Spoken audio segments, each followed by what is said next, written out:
fill it out, check everything, judges change. We got a jury move right here. You don't have a weapon and cell Okay. area, so I'm just putting on an issue. It's pretty basically self-explanatory, it ain't nothing. It ain't no. Good morning. You recording here? G33. Oh, wait, what? That's what you told me. Oh, Lord. 9 o'clock. We're supposed to be upstairs. Hello? Hello? I don't think we're supposed to be in here. Morning, y'all. It's well. Good morning. How you?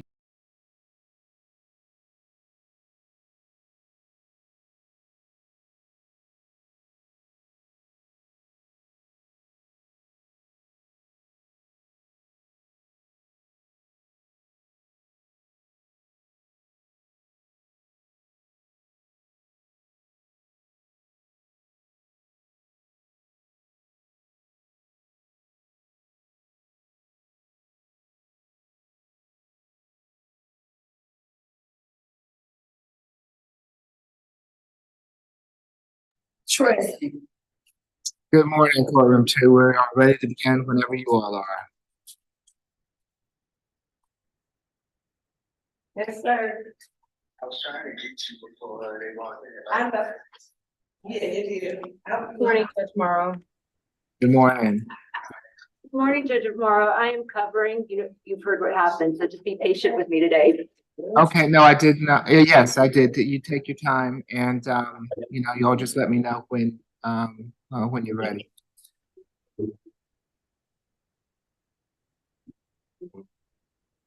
So Oh, yeah? I have this. I know what you're talking about. You ready, Ms. Melnick? I think I can start, yes. Okay.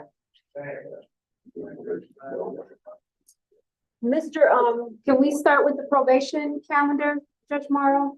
Yes, that's fine with me. Okay. So for positions 1 and 2 on the probation calendar, Mr. Cosby. Have a seat right here in the green there for me.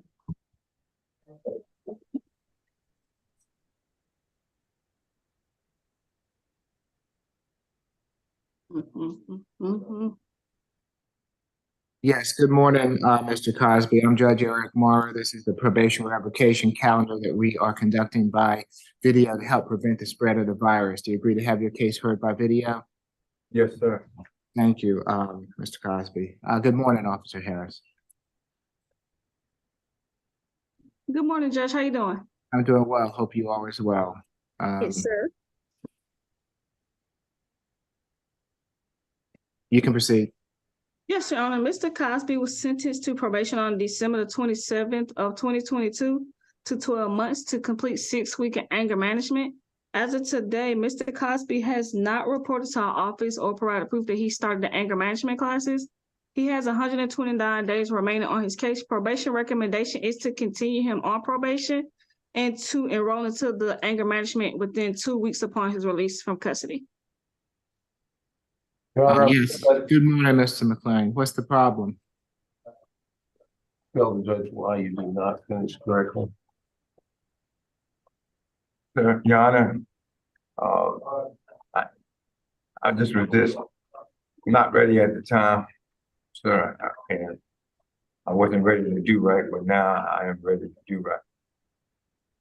Okay. All you have to do is complete that anger management class. I mean, I don't want you sitting up in jail, Mr. Cosby. Nobody does. But if you don't go ahead and do what you promised that you were going to do, you're going to be right back here, okay?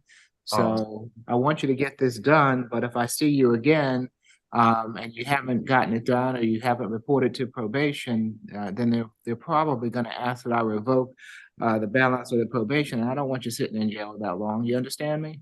Yes, Your Honor.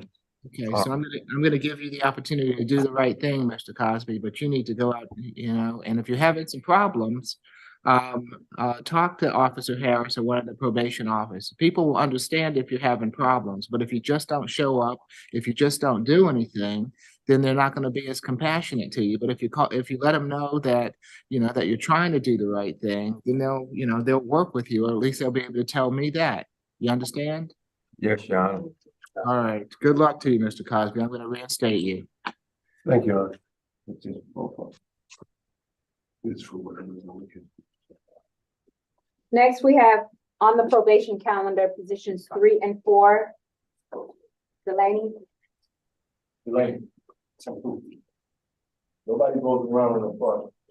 Everybody goes through the bench, all right?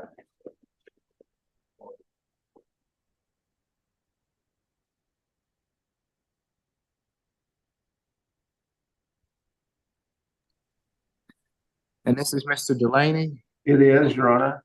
Yes, good morning, Mr. Delaney. I'm Judge Eric Harrow. This is the probation revocation calendar that we're conducting by video. Do you agree to have your case heard by video? Yes, sir. Thank you. Yes, Officer Harris. Yes, Your Honor. Mr. Delaney was sentenced on August the 1st of 2022 to 12 months to complete a gun safety course, 50 hours of community service. As of today, Mr. Delaney has not reported to the office. He missed a prior hearing with Judge Edline on May the 9th of this year. He has 80 days remaining on his case. Probation recommendation is to revoke that remaining balance. What's the problem, Mr. McLean? Well, Your Honor, I did talk to his family and he did not get a good start at all, but he did do the 50 hours. And I said, can you prove it? Because when I look at the sentence, of course, it's ridiculous not to report to court or to the 132 Mitchell, but on the 50 hours community service, they say that they have a letter coming. And I said, well, the letter needs to be in court. So if the letter's not ready today, then I need to ask to put it off a couple of days and go get the letter from the family. Because, Your Honor, the main point I'm trying to make is that the 50 hours is far more hours than it's going to take the gun safety course. He's got plenty of time to finish up and could, but if he's done that 50 hours, that is the bulk of what his sentence consisted of, although it should have been reported. I see Misha on the Zoom, and I believe that they are indicating there's a letter. I think that's what's. I don't know if I can speak, may I speak? With the judge's permission, you might, yeah. Yes, ma'am. What's your name? My name is Kaya Misha Delaney. And who are you to Mr. Delaney? I'm his mother. Oh, okay. And what do you have? What do you have there? This is the letter from the Besters Foundation, the nonprofit that we did complete the community service that Mr. Charlo, his probation officer, requested. I only have from Jalen the timesheet, but this is the letter from Miss Chapman, that's the executive director of the Besters Foundation, for his community service hours complete. Okay, so I'm going to have you get that to Officer Harris and the probation so we can update your son's file. Thank you, ma'am. I appreciate you being here this morning. Mr. McLean, tell me what the problem is with the gun safety class. You know, I have no understanding why that hasn't been done, but it is a short course. It's something like a couple hours, I think, at the most. Go ahead and speak, sir, please. May I speak, Judge? Yes, Mr. Delaney, go ahead. So my first meeting with my probation officer, I actually didn't meet with her. I had to meet with a substitute probation officer who took over my our meeting, and she gave me the website, but never gave me the actual course, because I wrote down everything on the back of my probation paper for my community service hours. I wrote everything down on the back of my paper of everything that I needed to do and complete it. She gave me everything but the course of the class. She just gave me the website. Okay, so Mr. Delaney, Officer Harris tells me you haven't been reporting. I reported the first time. The second time I came for my meeting, my probation officer was not there. We scheduled a meeting for 2 o'clock. She had, when I got there, the lady at the front desk said my probation officer was on her lunch break. Well, and then after that? After that, I just started to call every day. Nobody got back to me or informed me or about anything. All right, well, and you you missed another court date with another judge. What was the problem there? I wasn't aware of that court date. I didn't get any, information, an email, text, or a letter coming in the mail saying that I had a court date coming up. All I was told was to complete my 50 hours of community service, $47 a month, and my concourse class. But I was never given the course for that class. I was only given the website, sir. Officer Harris, is there any indication in his file that he is reported past that one time? The only day that I see he reported was back on September the 30th of last year, and he seen my supervisor. Okay. So I'm gonna do this, Mr. Delaney. I'm gonna give you one additional opportunity as far as reinstating you on probation so that you can get that gun safety class. I'd rather you do a class and finish this up over sitting in jail for the next 90 days. But let me tell you this right now. You should have some documentation from probation that you went or that you tried to go or something like that. I don't and if you have to be, if what you're telling me is true, you have to be persistent to make sure that you get somebody to say that you were there, okay? Because you come back, listen to me, you come back here and I've got the officer saying that you've never reported and you're trying to tell me that you have reported, but so, you know, you need to make sure that you do what you need to do so that people know that that you're there and that you're trying to do the right thing, all right? Officer Harris, I want you to, once you get that community service, I want you to call whoever is on that, whoever has signed that paperwork, and make sure that it's that you verify that the community service has been done, okay? And so I'm going to accept whatever, but I want you to verify it. And if you cannot verify it, you bring him back here. All right. I'm going to take your word. I'm going to take your word for it right now that he's done that and that piece of paper is going to tell me, and it's going to be accurate. It's going to be signed by somebody at the nonprofit that he's done this. Okay. After that, you're going to report. I want you to report to probation at least 2 weeks, well, within 2 weeks of getting out, and I want you to start that gun safety class. Okay, I'd like for you to get all this done by the end of this month so you don't have all this hanging over your head going into the new year. Make it 2024, you got a clean slate, okay? Most definitely, sir. And it will most definitely be done in the next 2 weeks. Okay, and let me just tell you this, I'm giving you the opportunity, but if you come back before me and Officer Harris asks to revoke the balance, and if you haven't done what you're supposed to do, then I'm going to take her up on that revoking the balance. You understand me?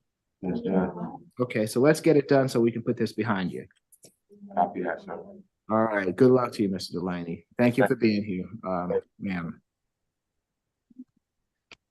You're done. This is also on the probation calendar, positions 5 and 6, Mr. Harris. Okay. Your Honor, I noted that I believe Mr. Harris was the one where Anya Zakia Watson Cafe represented him. And so I don't know if anybody's gotten in touch with her about this revocation. But I understand the state is asking for a reset, so that kind of dovetails with that idea. And that's what we're asking for, Your Honor. The victim in this case has got in contact with the victim's advocate and got in touch with our office. And we're actually taking his case back to Judge Richardson since he was originally sentenced by him. Okay, so the case is going to be returned to the division judge. And somebody needs to contact the conflict defender and let them know. Okay, let Ms. Watson Cafe know that it will be returned. Mr. Harris, you have a right to remain silent. Anything you say can be used against you. Mr. McLean is right there. If you have any questions that he thinks are appropriate that you ask me, I'm happy to let him do that. But I don't want you. You're live on YouTube. You have the probation department here listening to anything you say. I just don't want you to say something that's going to get you in more trouble. You understand me? Yes, Your Honor. Okay, so if you want to speak with Mr. McLean to ask him a question, go ahead and do that. But otherwise, your case is being reset for the division judge. You want to put something for just a second? Can you put this, can you put it on mute for this second? Thanks. Okay. Hold on.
Yeah, we done. Appreciate it. Next, Judge, this is gonna be on the probation calendar, position 7 and 8, Hunter. Okay,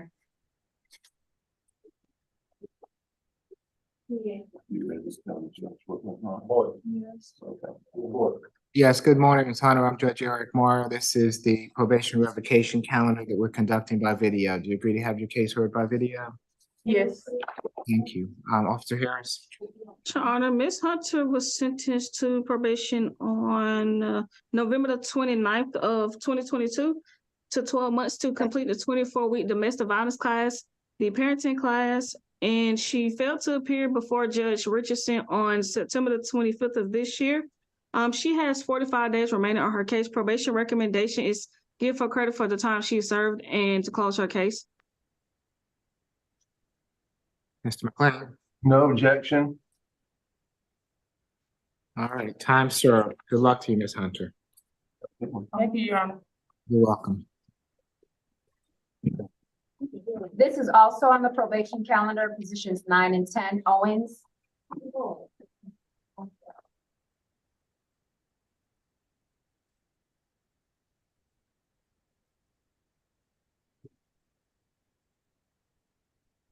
Yes, good morning, Mr. Owens. I'm Judge Eric Morrow. This is the probation revocation calendar that we're conducting by video. Do you agree to have your case heard by video? Yes, Your Honor. Good. Thank you. Officer Harris? Yes, Your Honor. Actually about Mr. Owens' case, Mr. Michael Jordan and one of the officers at the jail has informed our office that Mr. Owens is actually Caucasian. Our office assumed that Mr. Owens was African American this whole time while he was on the case, because of course we was just told yesterday that two individuals with the same name are different races, and we assume Mr. Owens was African American, not Caucasian. So we want to confirm with the courts, is he Caucasian or is he African American? Because we don't know. We never knew from the beginning until we was told this yesterday. Is there no other way to confirm that? So it doesn't, there's no date of birth, no any of that? Both of the individuals, to our knowledge, even had the same birthday, height, weight, everything was the same, even the names. We just didn't know one was Black and one was Caucasian. They got the same birth date, they have the same name, everything's the same? Basically, yes, from what we was told yesterday. And you're gonna verify that how? Just by we don't have access to Odyssey. The only thing, if somebody had a picture of the individuals, other than that, we don't have anything saying if he was Black.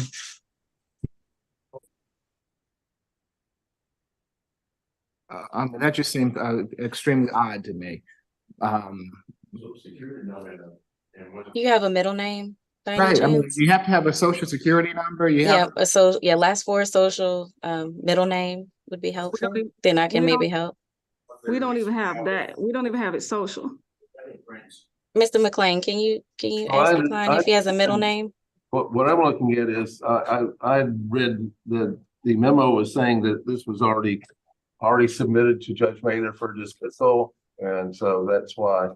It was submitted, I submitted a warrant dismissal to Judge Mather. He did sign it again. Mr. Jordan was the one that let us know that based on the booking number that he gave us is a different booking number that we had this whole time. Because again, we never knew this individual, two people in the jail had the same name. So as far as the case goes, this is dismissed, and I should do what? We just want to confirm, is Mr. Owens, is this case belongs to Mr. Owens that's African American or Mr. Owens that's Caucasian?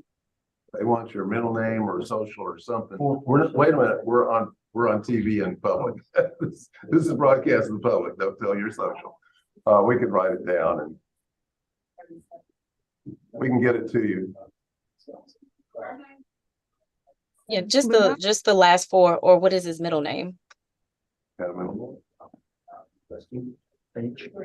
Mhm. It's plain H. Well, that's, all right, that's like Harry S. Truman. His middle name is H. Like President Truman's middle name was S. No. Okay, that's not helpful either. So, hold all on. right.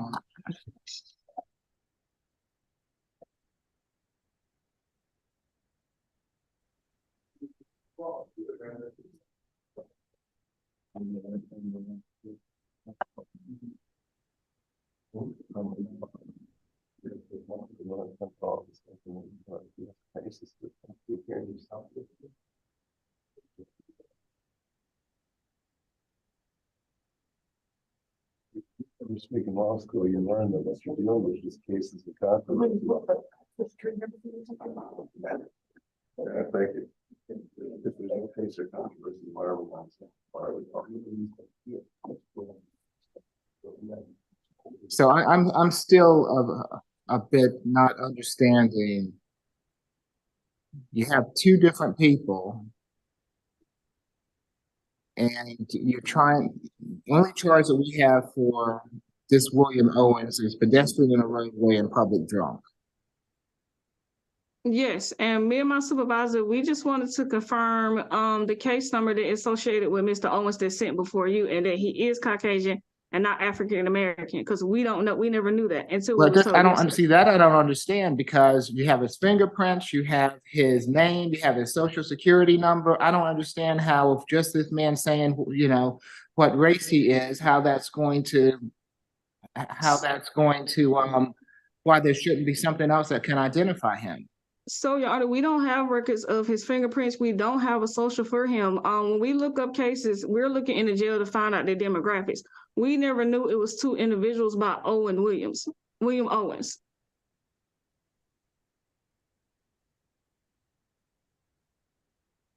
Okay. Are there two individuals, William Owens? From what the jail told my supervisor, yes. Mr. Jordan on with me this morning?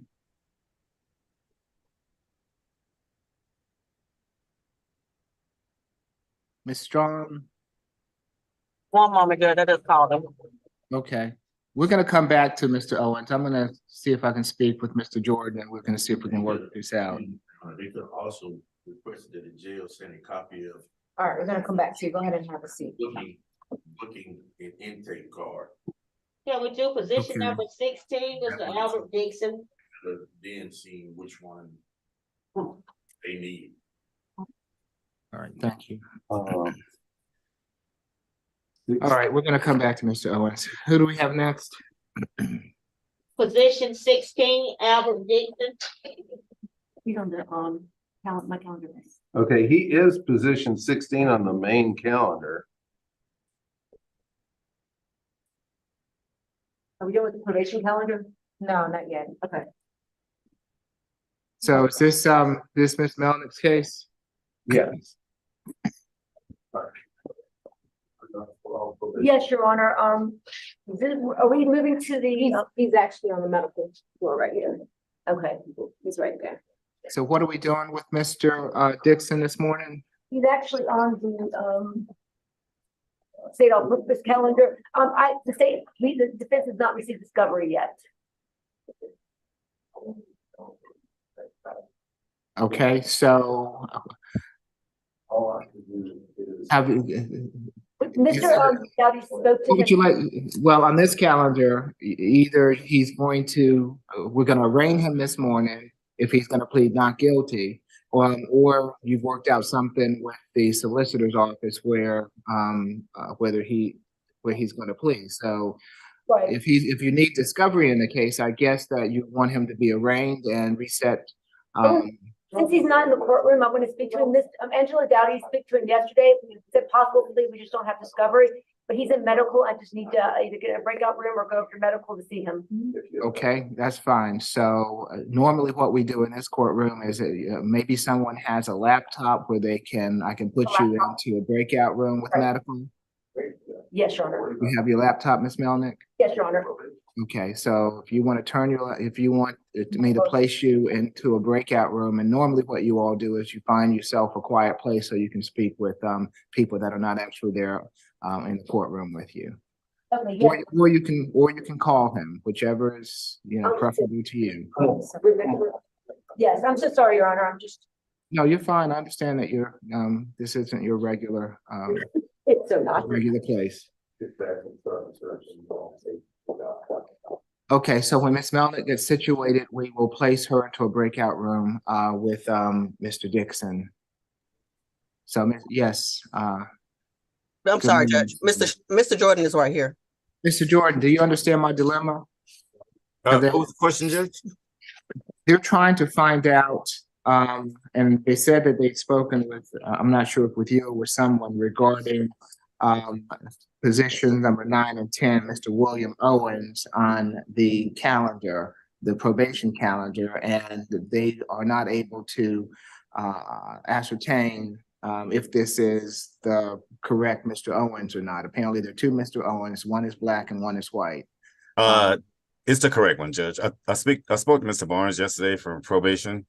So Mr. Owens, who is currently in jail, somehow on his probation paperwork, he was placed as a black male instead of a white male. So that's where the confusion came in. But that is the correct one that goes to the case that's on the calendar. Okay, so the case number associated with this Mr. William Owens is the correct person. It should be a white male, not a black. Right, okay, all right, so before I let you go, Mr. Jordan, let's see, Officer Harris, did you get that? I did, and I did speak to my supervisor. He pretty much just told me that he did confirm that he is Caucasian. Okay, so. And we wanted to just time serve his case altogether since he's been in jail since May and never got released. Thank you, Mr. Jordan. I missed out on that, but I'm sure it was, fruitful. Okay, let me just say, this man has been sitting in jail since May. I don't understand why he hasn't been brought before the court prior to this time. May, June, July, August, September, October, November. That's 6 months he's been sitting in jail on a pedestrian in a roadway and public drunk. Is he in custody over anything else? Yes, he's in custody. He has a hold and he's in custody for something else, some other charges too. Okay, in Fulton County? Yes, and let's see. He has a foreign hold also. Let's see. Basically, Sandy Springs. Yeah, so Sandy Springs has a hold for him and he has another charge in Fulton County. Okay, so on these charges, it'll be time served. Anything further, Mr. McLean? nothing further, Your Honor. All right, thank you. Good luck to you, Mr. Owens. Thank you. Okay, Ms. Melnick is situated, so if we can place Ms. Melnick and medical with Mr. Dixon into a breakout room so that she can talk to her client, please.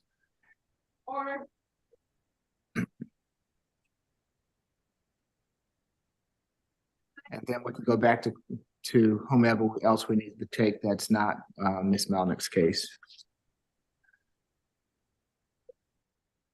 This is gonna be on the probation calendar, positions 13 and 14. Mr. Roberson, Okay. Yes, good morning, Mr. Robertson. I'm Judge Eric Morrow. This is the probation revocation calendar that we're conducting by video. Do you agree to have your case heard by video? Good morning. Yes, good morning, Mr. Robertson. Do you agree? Do you agree to have your case heard on this video? Okay, thank you. All right, thank you, Mr. Robertson. Yes, Officer Harris. Mr. Robertson was sentenced to probation on April the 11th of this year to 12 months to complete a shoplifting course. As of today, Mr. Robertson has not reported to our office and provided proof of that class. He has 170 days on probation. Our recommendation is give him the credit he's for time served and to close his case. No objection, Mr. McLean. No objection, Your Honor. All right, Mr. Robertson, time served. Good luck to you, sir.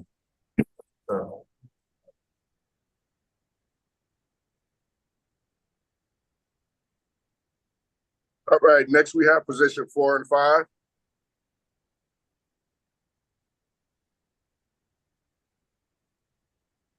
That must be on the regular calendar. Yes. Yes. Okay, that's That's Miss Melnick's case, so we're gonna have to go to another case while we wait for her to come back out of the breakout room. Can we take someone else? Yes, we can. Mr. Position number 34 and 35. Okay.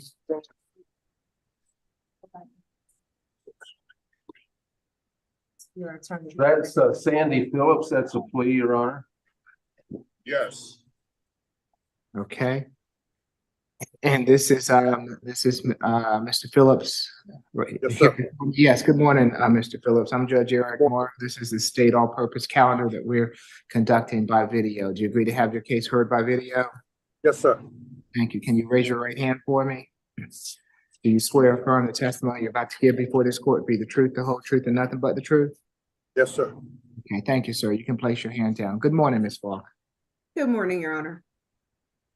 The state's recommendation on this case is 12 months served 80 days. The defendant would receive credit for time served 40 days. That's going to be from November 3rd, 2022 to November 21st, 2022, and then November 8th, 2023 to today.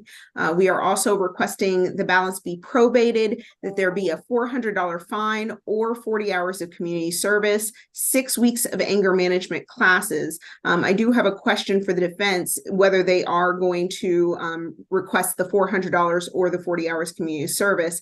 And we'd also like them to stipulate to factual basis, venue, and identification. We, latter point first, we do so stipulate.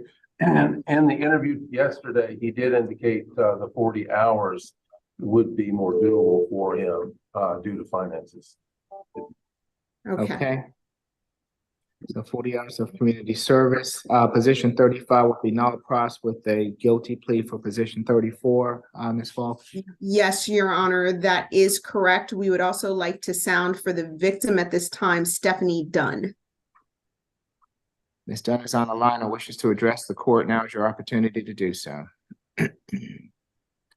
Doesn't appear so. Mr. McLean? Your Honor, he does ask the court to accept his negotiated plea as stated. And we did stipulate. Mr. Phillip, it's my understanding that in case 20 COV 000235, you wish to plead guilty to simple battery. Is that correct? Yes, sir. Are you under the influence of any drugs or alcohol this morning? No, sir. You've been represented by counsel. Are you satisfied with his representation? Yes, sir. You understand that you have a right to a trial by jury on this charge, and that by pleading guilty to it, you're giving up your right to a trial by jury? Yes, sir. Has anyone forced or coerced you to plead guilty? No. I will accept the plea as negotiated, Mr. Phillips. Mr. Phillip, once you complete the terms of the probation, meaning that you do the 40 hours of community service and you do the 6 weeks of anger management, the probation will go to a non-reporting status. So the sooner you get that done, the sooner you won't have to report to probation, and the sooner you won't have to pay those fees, okay? So I encourage you to go ahead and get that done as quickly as you can, all right? Yes, sir. All right, good luck to you, Mr. Phillip. Thank you, sir. You're welcome. This is Yep. gonna be on the regular calendar, position 6 through 9. Ms. Brown, That's also going to be, that's Ms. McLeod's case. Ms. Oh. McLeod's on the line. thank you. Good morning, Ms. McLeod. How are you today? Good morning, Your Honor. I'm fine. Thank you for asking. And let's see, tell me the name again. So is this Next, Brown? Yes, Your Honor.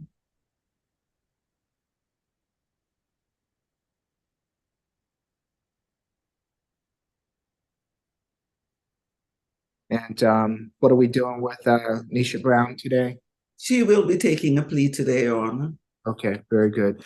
Good morning, Ms. Brown. I'm Judge Eric Morrow. This is the state all-purpose calendar that we're conducting by video. Do you agree to have your case heard by video? Yes, sir. Thank you, ma'am. Can you raise your right hand for me? Do you swear affirm the testimony you're about to give before this court be the truth, the whole truth, and nothing but the truth? Yeah. Okay, you can put your hand down. Thank you, ma'am. Good morning, Ms. Dunlap. Morning, Your Honor. Regarding position 6, the state is looking for 12 months probation to serve 48 days, credit for time served 24 days, and that's from May 28th, 2020 to May 31st, 2020, and then from 11/9/2023 to today, I believe. And it balance probated, a stay away from 3804 MLK Junior Drive, apartment 7D. No further contact with the victim of Pandy Brown, 8 weeks anger management. And we can ask the defense to stipulate for venue, ID, and factual basis. We do stipulate to that. Thank you, Your Honor. And we can sound for the victim on this case, Pandy Brown. Ms. Brown is present and wishes to address the court. Now is your opportunity to do so. Doesn't appear so, Ms. Dunlap. Thank you, Your Honor. And then position 7, the state is asking for time served to serve 44 days, credit for time served 22 days, and that's from April 5th, 2022 to April 6th, 2022, and then from November 9th, 2023. And we ask the defense to stipulate for a venue, ID, and factual basis. We do so stipulate. No victim in this case. And position 8 is NP on no pros upon plea to, I believe it's position 6, and the position 9 would be NP upon plea to position 7. Okay, Ms. McLeod. Yes, Your Honor, that is our understanding of the plea of Your Honor. I would ask the court to consider suspending probation once my client completes the anger management course. She tells me that she has actually started some anger management since she has been incarcerated. So I would just ask that once she's satisfactorily completed the anger management requirements, that her probation be suspended. Okay. Anything further, Ms. McLeod? Nothing further, Your Honor. Well, my client, she has a child, Your Honor, which she's anxiously looking forward to getting back home to take care of. I have been in touch with her significant other, and he's also looking, and he's the father of the child as well, and he's also looking forward to seeing her. Okay. Very good. Thank you, Ms. McLeod. Ms. Brown, it's my understanding that in case 21 CR 001466F, you wish to plead guilty to criminal trespass and damage to property.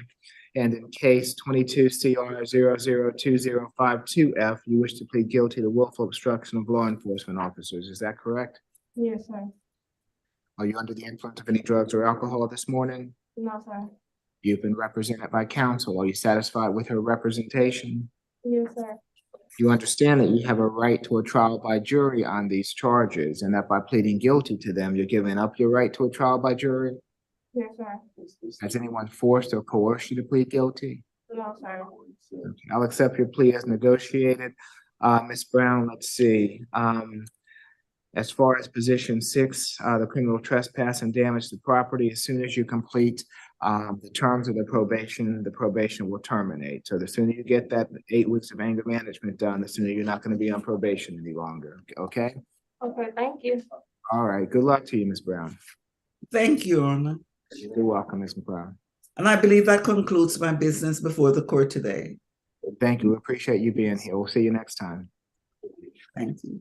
All right, we have position number 38.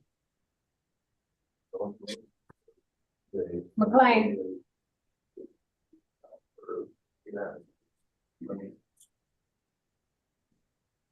Position 38. And what are we doing with 38, Your Honor, was not necessary to be in court, simply informed him that the state has looked up prior convictions and what they were, and that this is not a misdemeanor, it's a felony case. Okay, so there's going to be a transfer forwarded, Ms. Falk? Yes, Your Honor. So here is the issue. I just want to put the court on notice. Edie Hutcherson did accept this case for transfer. He also requested that I sign the form with his permission. Given that this is the DA's office accepting transfer, I didn't necessarily feel comfortable signing the form for the DA's office. I did ask one of their deputies to sign, and so I'm waiting for them to send back the form. But it has been accepted by the DA's office. I just need the signature on the order. Okay, once you get that, get it to Miss Grace. She'll get it to me and I'll get it signed. Yes, Your Honor. I'll have it I'm going to do my best to get it by the end of the day. Okay, very good. So Mr. South, good morning. Your case is going to be transferred to the DA's office and you'll get notification of your next hearing date, sir. Well, given that it's going to be transferred and it's not transferred as of yet, but he does already have, he has a bond in the case, correct? I believe so. Let me just double check.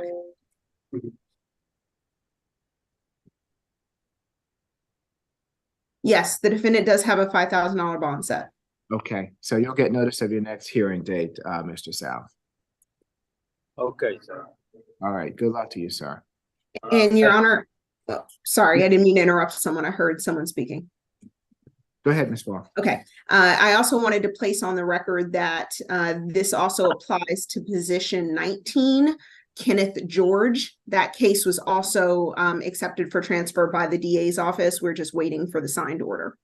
Okay, thank you. So just so the a person out of the jail knows, we do not need Mr. Kenneth George this morning. That's position 19? Right. Yes. Correct. Thank you. All right, next we have position number 25 through 27. Okay. This is Mr. McDonald. Yes, Your Honor, Mr. McDonald. And 25, 26, and 27. Not guilty. Arraignment on 25 and 26 and 27, and a bond request on 27. Is that correct? Yes, Your Honor. I believe the only thing on this holding him in would be the FTA itself, and he would like to ask the court to reduce his bond. I think it's, if I'm correct, I'll have to look it up. Well, got it here, but I believe his bond is $5,000 on that. Is that correct, or is it? He missed a court date. Yes, it's either 1,000, 5,000, or 7,000, but I'll look that up to be sure. Okay. Hey, Well, Your Honor.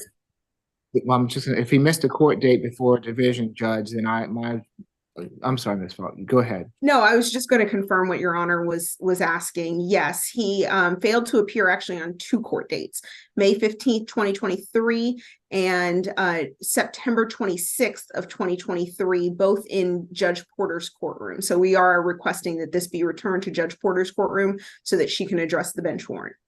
Okay, and Mr. McLean, that's my normal practice, especially that he's missed 2 court dates. So it will be returned to Judge Porter so that she can decide whether or not she wants to reduce or modify the bond. As far as the other cases go, has he already been arraigned on these cases or not? Not to my knowledge, but Your Honor, we'll waive formal reading of the accusations if Your Honor would like to tell him that what the maximum is and watch out for his court date. Well, that will constitute the arraignment. Okay. Good morning, Ms. McDonald. I'm Judge Eric Morrow. This is the state all-purpose calendar that we're conducting by video. Do you agree to have your case heard by video? Sir. Thank you. Can you raise your right hand for me, sir? Do you swear or affirm the testimony you're about to give before this court be the truth, the whole truth, and nothing but the truth? Yes, sir. Okay, you can put your hand down, Mr. McDonald. You've been charged in case 20 CR 000716B with battery, family violence, battery, simple battery, cruelty to children in the third degree, another simple battery, family violence, disorderly conduct, and reckless conduct. You've also been charged in case 22 CR 004936B with simple assault. Each of these charges carries with it a maximum penalty of 12 months in jail and/or $1,000 fine. It's my understanding, Mr. McLean, that you're waiving formal reading of the accusation. That is correct. We do. How do you plead to these charges, Mr. McDonald? Guilty or not guilty? Not guilty, sir. You will record your not guilty plea. Your case will be returned to the division judge and you'll get notification of your next hearing date. Good luck to you, sir. Thank you, sir. Next, we have position number 24. Hey, Gothi, we're gonna alternate. Oh, okay. Okay, I'm sorry. So Um, Position 22, James. This is Brittany James. okay, and what's the announcement on Ms. James? It is a negotiated plea, Your Honor. Okay, good morning, Ms. James. I'm Judge Eric Morrow. This is the state all-purpose calendar that we're conducting by video. Do you agree to have your case heard by video? Yes, Your Honor. Thank you. Can you raise your right hand for me? Do you swear or affirm the testimony you're about to give before this court be the truth, the whole truth, and nothing but the truth? Yes. Okay, you can put your hand down. Thank you, ma'am. Yes, Ms. Dunlap. Thank you, Your Honor. So for count one, the state is asking for 12 months probation to serve 44 days, credit for time served 22 days, and that's from March 3rd, 2019 to March 27th, 2019, and then from November 10th, 2023, a family violence intervention program. No further violent contact with Quintavious Williams, that is her brother. And on count two, the state is looking for 12 months probation concurrent with count one. We asked the defense to stipulate for venue, ID, and factual basis. Sorry for ducking over here to grab this paper. Yes, we do so stipulate. And we could sound for the victim of Quintavious Williams when appropriate. Mr. Williams is on the line and wishes to address the court. Now is your opportunity to do so. Go, say something. You want your sister home? Okay. I want my sister to come home. Okay, hold on a second, Mr. Williams? Yes. All right, raise your right hand. Raise your right hand for me, sir. The other right hand. Swear or affirm the testimony you're about to give before this court would be the truth, the whole truth, and nothing but the truth. You have to unmute yourself, Mr. Williams. Yes. Okay, very good. Place your hand down. And you are Quintavious Williams. Yes. Is that your mother in the car with you? Yes. Okay. What would you like to tell the court? I would like my sister to come home. I feel like she doesn't deserve to be in jail over family matters. It's not a big deal. I just want her to come home. And Your Honor, I'm going to just object. Mr. Williams' mother was clearly just heard in the background telling her son what to say. And I understand that he is a minor, but he still should have been allowed to speak without the influence of a family member telling him literally verbatim what he just said on the record. How old are you, Mr. Williams? How old are you? I'm 21. Well, I apologize. I thought he was a minor. My apologies, but it's still someone has verbatim just told him what to say on the record. Okay, and it's his mother. So, I mean, we give a little leniency. I understand that this is a family matter. And there was a request from the state to sound for the victim. I'm going to hear from what he has to say. I understand your objection, Ms. Falk, that no one wants someone else to be influenced. So Mr. Williams, I want you, what you're telling me is how you feel. Is that correct? Yes, first.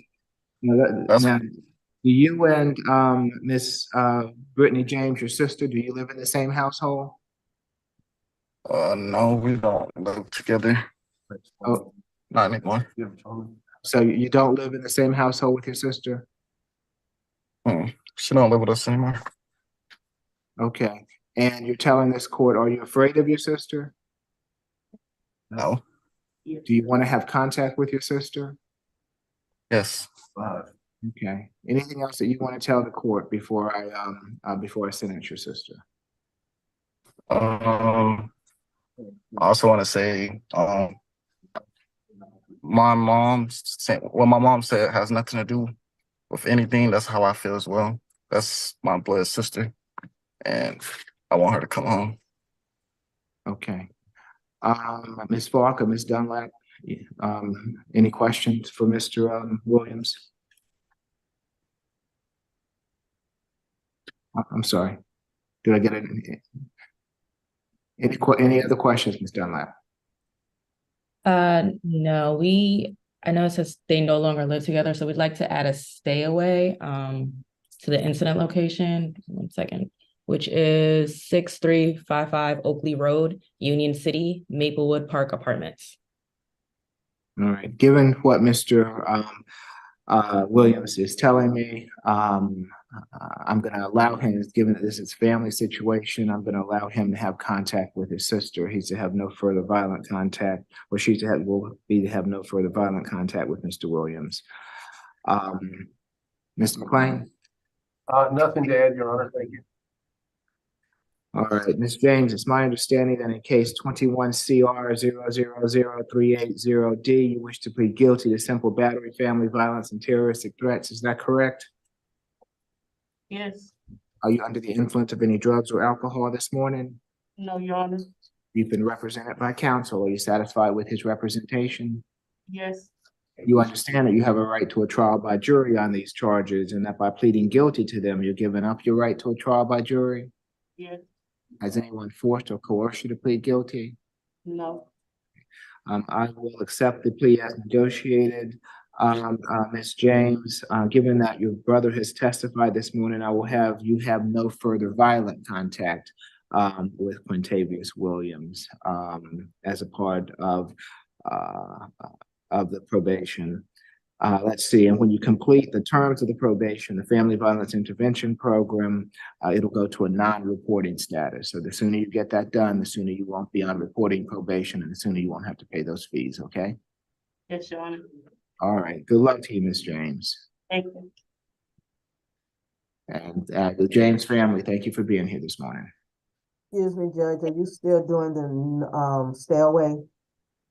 No, there's no stay away. Thank you. All right, who do we have next? Can we go back to position number 16, Mr. Dixon? We haven't completed his case yet. Yes, Your Honor. Mr. Dixon's in medical. I believe this is going to be a plea. I sent Ms. Grace and Ms. Falk the paperwork, complete paperwork. Okay. Excuse me again, what position is this, Ms. Melvin? Position 16, Albert Dixon. Oh, okay, thank you, Judge. You're welcome. I have not received the paper, the discovery yet, but Mr. Dixon wants to accept this plea for today. I'm gonna assist him. Okay. He's in medical. There he is. You had the opportunity to go over the plea paperwork with him? Yes, Mr. Doty did yesterday. Okay, very good.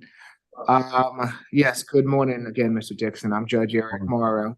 This is the state all-purpose calendar that we're conducting by video. Do you agree to have your case heard by video? Yes. Thank you, Mr. Dixon.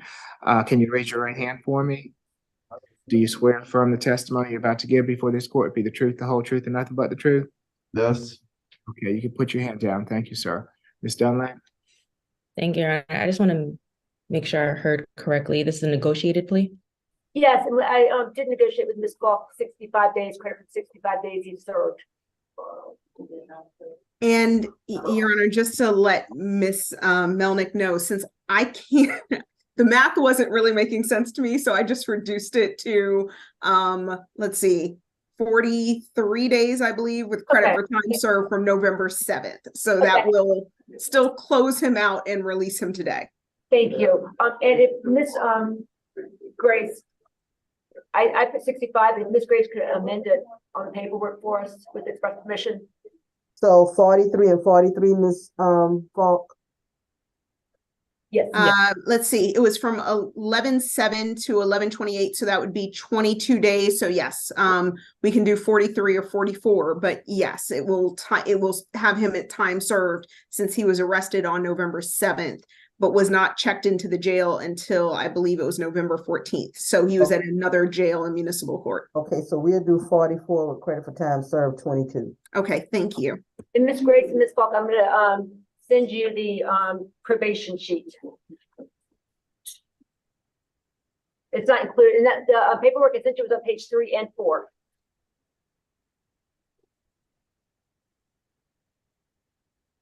Okay, see, whenever you're ready, Ms. Dunlap. Sorry, I'm just correcting this. Okay, so for regarding count 1, that's 12 months probation to serve 44 days, credit for time served 22 days. That is from March 2nd, 2018 to March 29th, 2018. And then from November 14th, 2023, balance probated, ADET program, RR, $600 fine, 80 hours community service, and I believe this is family violence intervention program. For count, I'm sorry, not family violence intervention program, VIP program. Count 2, 12 months probation, concurrent with count 1 to serve 30 days, credit for time served 15 days, and that's from the 14th of November, 2023. Balance probated, $500 fine, license suspended 6 months according to the statute. Count 3, a $265 fine for a total of 12 months probation to serve 44 days from March 2nd, 2018 to March 29th, 2018. And then from November 14th, 2023, balance probated, ADET, RR, fine $1,100, 80 hours community service and VIP program.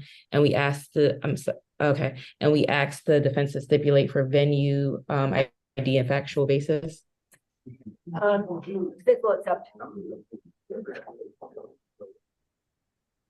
Ms. Melnick?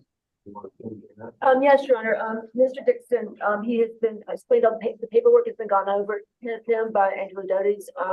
And he is willing to, he wants to accept the plea today. He is pleading pro se because we have not officially received all the discovery yet, but he wants to go ahead and get this case. I think it was back from 2018, and he just wants to get this case resolved.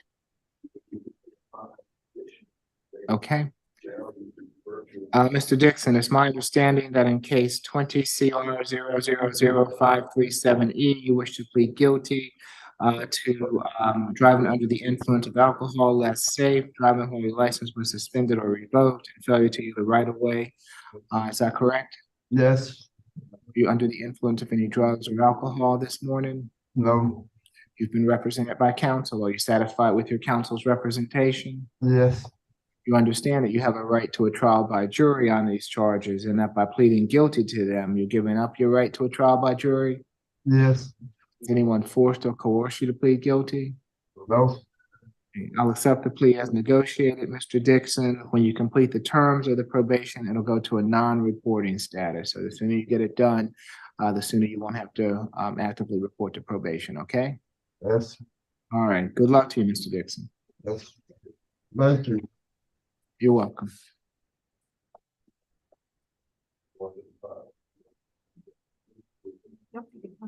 Position 11, Tanasha Bird. Have you all been able to interview Ms. Bird? Yes. Okay. And what are we doing with Ms. Bird this morning? Oh, I'm just showing my face today just to see if I can get some type of waiver. Oh, no, not you, Ms. Bird. Ms. Melnick? Oh, I'm going to leave it in. For the pre-trial? I thought you don't plead guilty to probation. Ms. Melnick, I'm gonna have them mute you while you talk to your client, so just let us know when you're ready. If you can mute them so that they can discuss, you can stay there, Ms. Melnick.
Ms. Grace, while they're doing that, are you with me?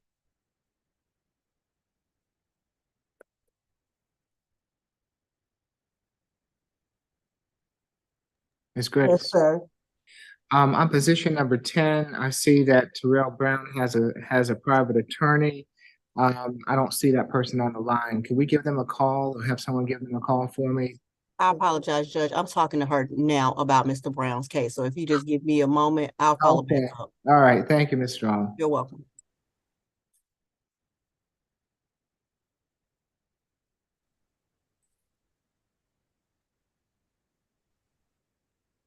We're ready. It's your court's ready. Okay.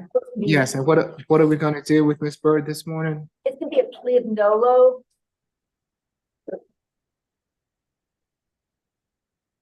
Okay. And is there an objection from the state to a no-low plea? 1 second, Your Honor. I'm talking to Ms. Falk, my supervisor. And I apologize, Ms. Dunlap. I just found this out, so. No problem. If you could just give us 1 second. Okay.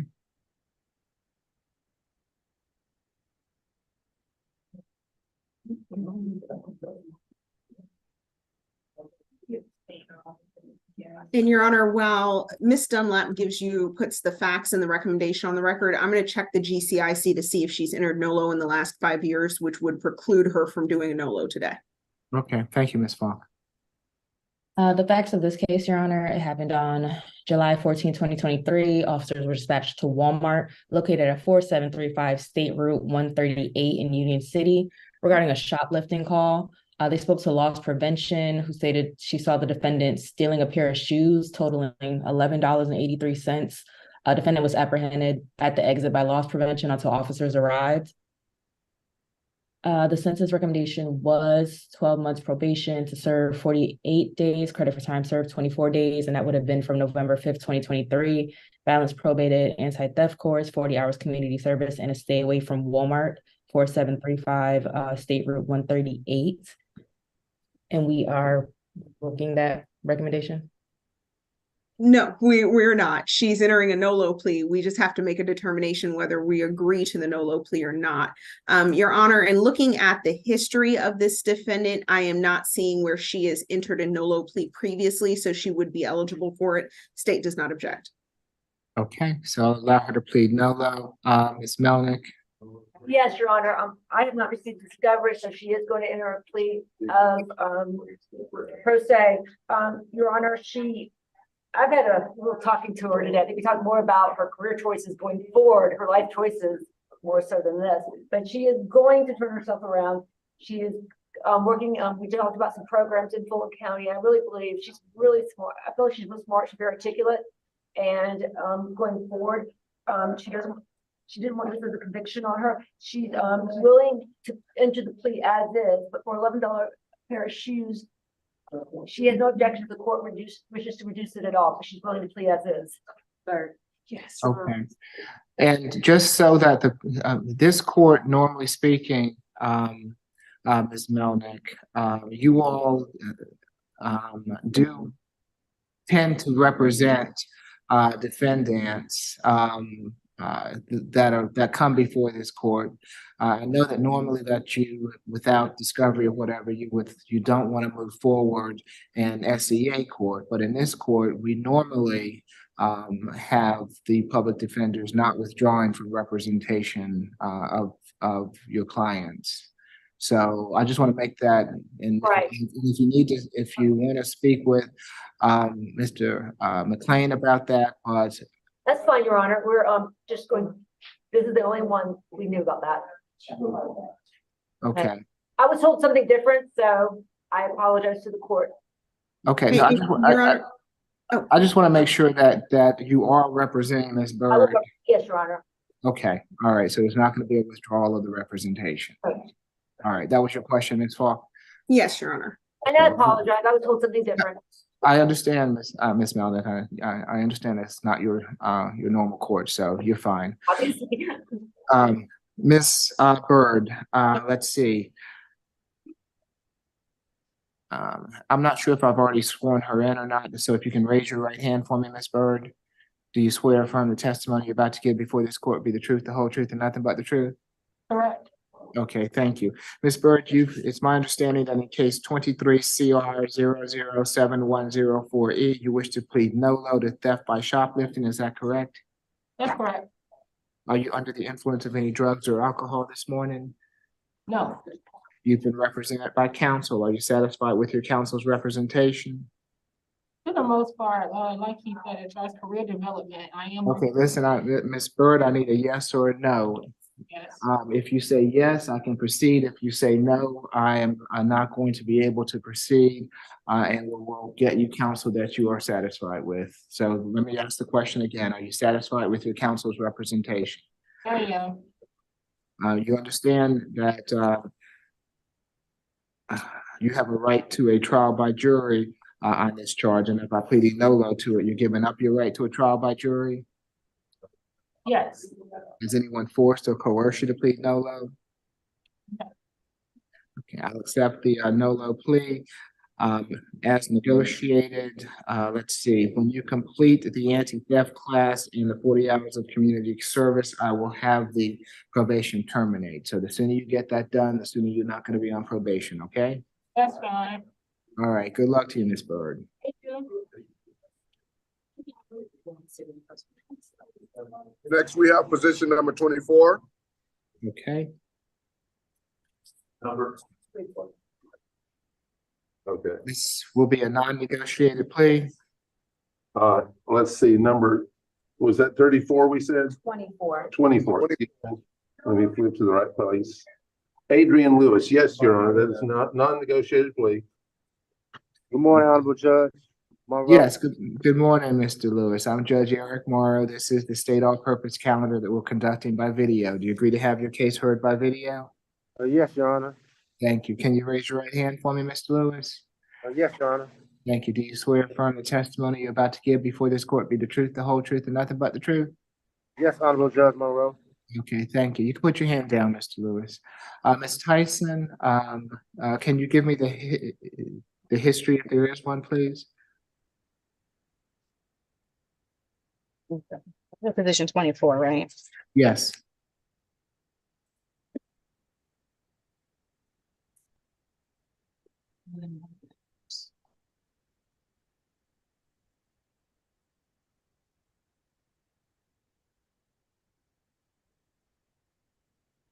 Your Honor, I do have the history if that would be of assistance. I have it right here.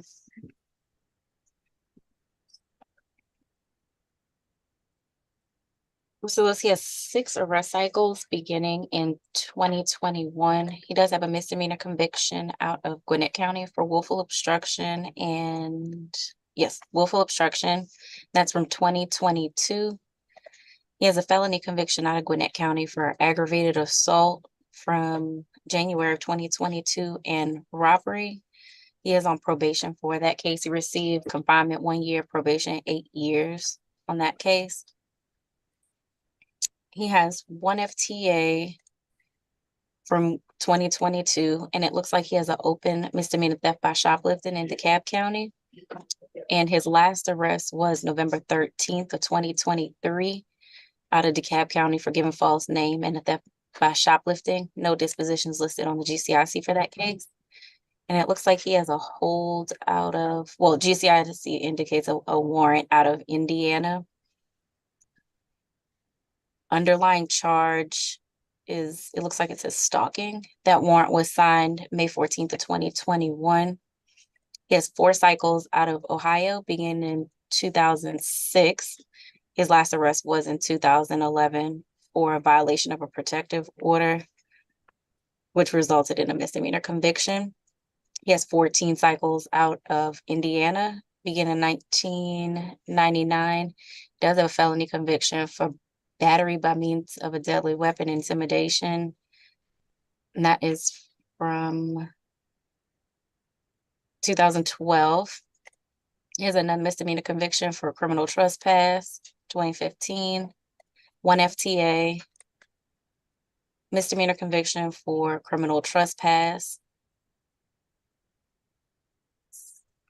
from 2017, 1 violation of probation, and his last arrest was May 11th of 2019, and that was for felony resistant law enforcement officer and misdemeanor criminal trespass, which resulted in a felony conviction in 2019. Nothing to add, Your Honor. Thank you, Ms. Tyson. Ms. Falk?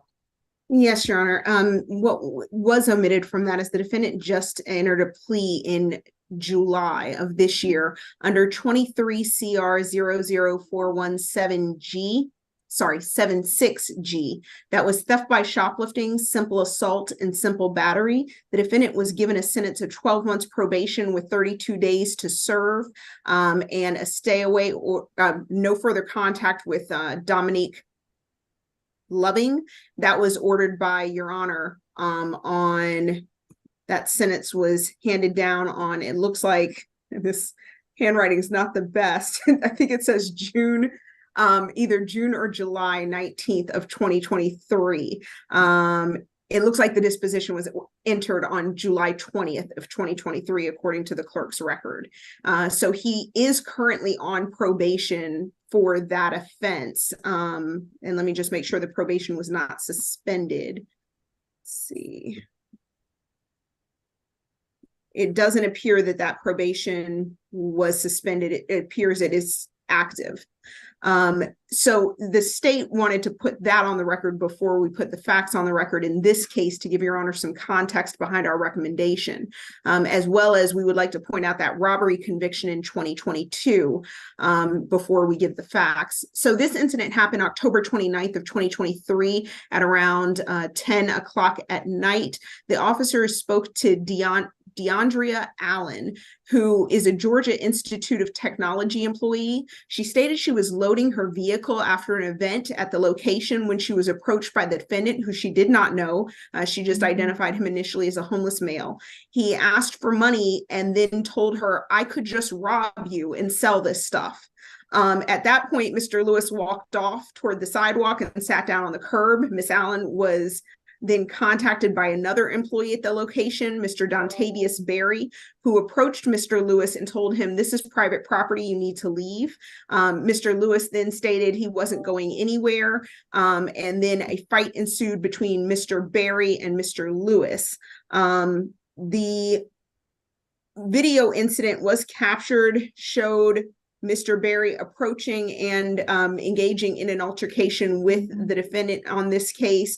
I do want to point out again that in this case, we are concerned about that simple assault where the defendant did approach our victim in this case, Miss Allen, and, essentially tell her that she could either give him money or he could rob her. And given that he does have a history of robbery and was convicted of robbery, that does carry some weight with the state and give us some additional concerns. Also, we're looking at his history, the fact that he was just convicted not even 6 months ago for simple assault, simple battery, and theft by shoplifting, where in that case, according to the accusation, and I can just give Your Honor a brief overview, he pushed Dominique Loving, and additionally, see, just a moment, Your Honor. I'm just looking up the simple assault. And he also put her in fear of her safety by punching at her. So there is a history here, Your Honor, that dictates the state's recommendation. Our recommendation in this case was 12 months probation, serve 45 days, credit for time served 14 days, which is more than the time he just finished serving. He served 32 days on his last case. Balance probated, stay away from the Georgia Institute of Technology. Count 2, we're asking for 12 months probation, serve 45 days, balance probated, 40 hours of community service, no further contact with DeAndrea Allen or Mr. Let me just make sure I have the name correct, Mr. Barry. And I believe his first name is Dontavins, Dotavins, Dontavins Berry. We're also asking that run concurrent with count 1, for a total of 12 months probation, 45 days to serve, 14 days, credit for time served, and balance probated, as well as 40 hours community service, stay away from the Georgia Institute of Technology, and that no further contact. We would like to sound for DeAndrea Allen and Dontavis Berry at this time. Before I do that, Ms. Falk, what was the sentence that I sentenced him to previously? Yes, Your Honor. Your Honor sentenced him to 12 months probation, and let me just pull up that sentence sheet. 12 months probation, 32 days in jail. He received credit for time served for 16 days. There was a stay away from 439 Highland Avenue CVS, and a no further contact with Dominique Loving, which is the individual he pushed and swung at. And as I said, within 3.5 months of his release on that case, where he is still on probation, he committed this new offense. Okay, thank you, Ms. Falk. Mr. McLean. Your Honor, we do have the paperwork on that previous case and discussed it. Your Honor, the reason it's a non-negotiated plea is that he feels the difference between the 9 more days in jail versus time served today is not going to teach him anything new, that he feels that he's at this point learned his lesson from this and wishes to move forward, and he asked the court to consider giving him time served and let the jail days that he has served, 14 as of today, I believe, suffice. The 40 hours of community service, he says, will be difficult for him to do because he's homeless, and he's asking me to get him in touch with PAD. And I've talked to the social worker about, we can refer him to PAD. We know they have certain criteria, but PAD or maybe a similar organization might be able to help him out. He's down on his luck, broke, homeless, and he's in a bad way. But he feels that 9 days would be unnecessary.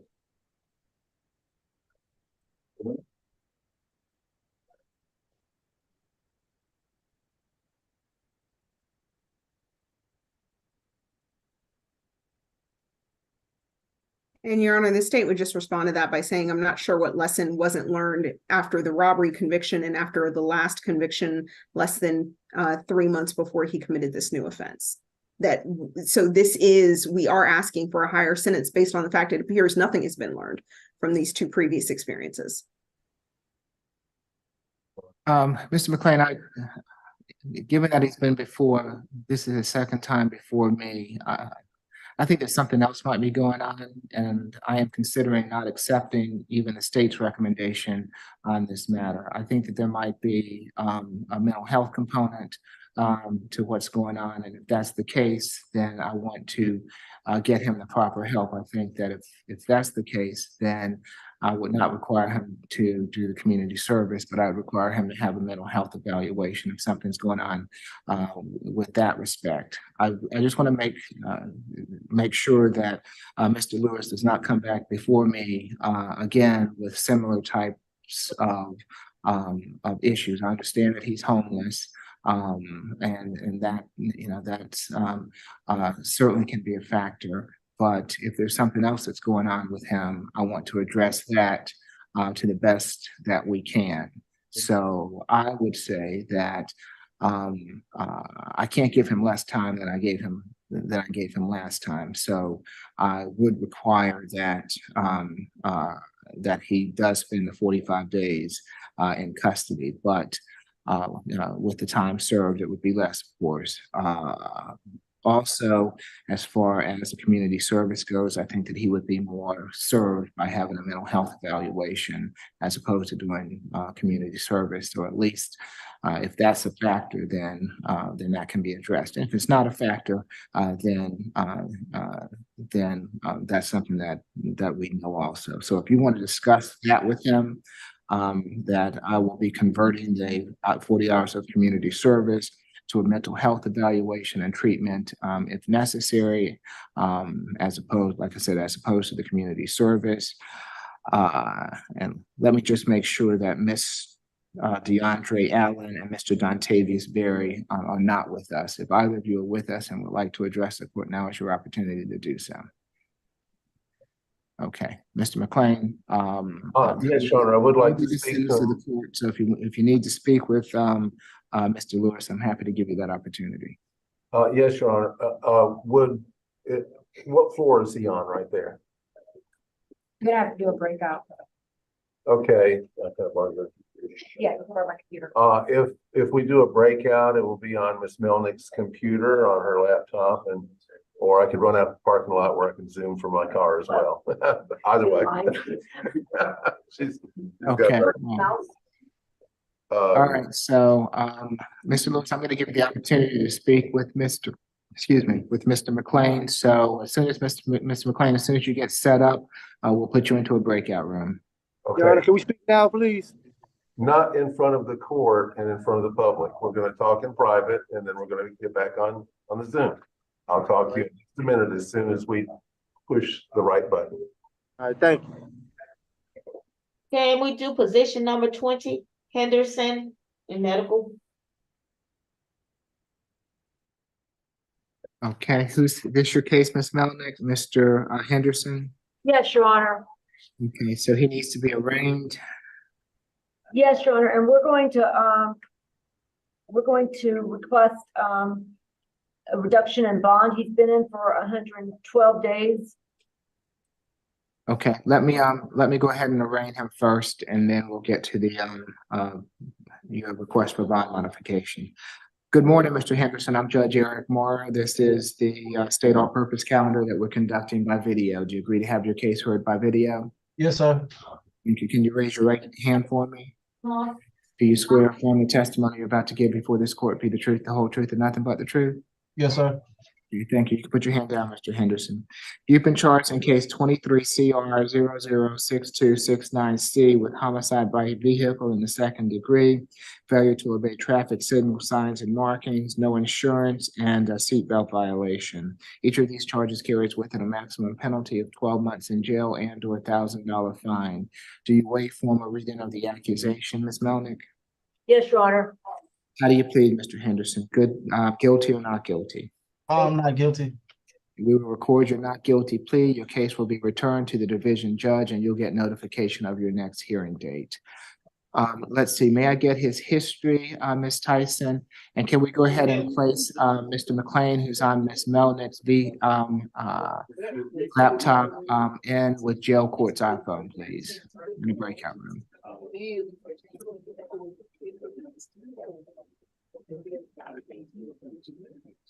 Mr. Henderson, he has 10 arrest cycles beginning in 2014. He has a misdemeanor conviction for marijuana possession less than 1 ounce out of Fayette County, 2016. misdemeanor conviction out of Riverdale, Georgia, theft by shoplifting, February of 2016. He has one FTA from 2016. Let's see, one violation of probation from 2016. He has another misdemeanor conviction out of Douglas County for purchase, possession, manufacture, distribution, or sale of marijuana.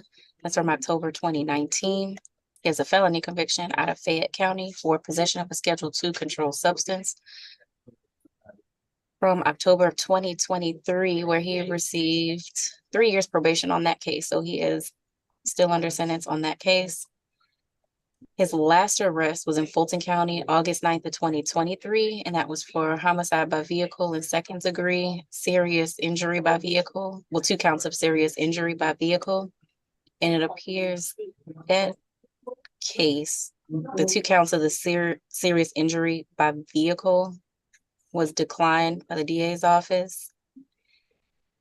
In fact, this case- is this case. Is Yes. it this case? Yes, Okay, Your Honor. okay, I wasn't sure. I just wanted to save Ms. Tyson some time. I wasn't sure. I was looking at it. Yeah. I was like, is it the same one? Yeah, Okay, it is. all right. Well, there you go. That's it. Nothing to add. Okay, and what's the current bond, Ms. Falk? It is $33,000, Your Honor. Okay, and what's that breakdown? It is, and just a moment, let me switch track from where I On am the comment currently. by vehicle and 1,000 on each count after that. Okay, I see what they did. yes, Ms. Falk. Yes, Your Honor. So this case is currently being reevaluated by the District Attorney's Office. They have received some new information. I did speak to Mr. Majeski, who is the deputy over case intake this morning. He followed up with me on this case and we spoke yesterday. He has some information from the CARS data recorder that he needs to review that may return this case back to the DA's office. So that is the position we're in now. Just to let Your Honor know the facts of this case, this incident happened on April 18th of 2023. A crash occurred on Old National Highway approaching Jonesboro Road. Vehicle 1, which the defendant was driving, was entered the intersection against the light, not stopping at that traffic light, struck vehicle 2 on the front side. At that point, vehicle 2 flipped over and struck another vehicle, vehicle 3 on the left front side. There were several injuries and an individual died as a result of this incident.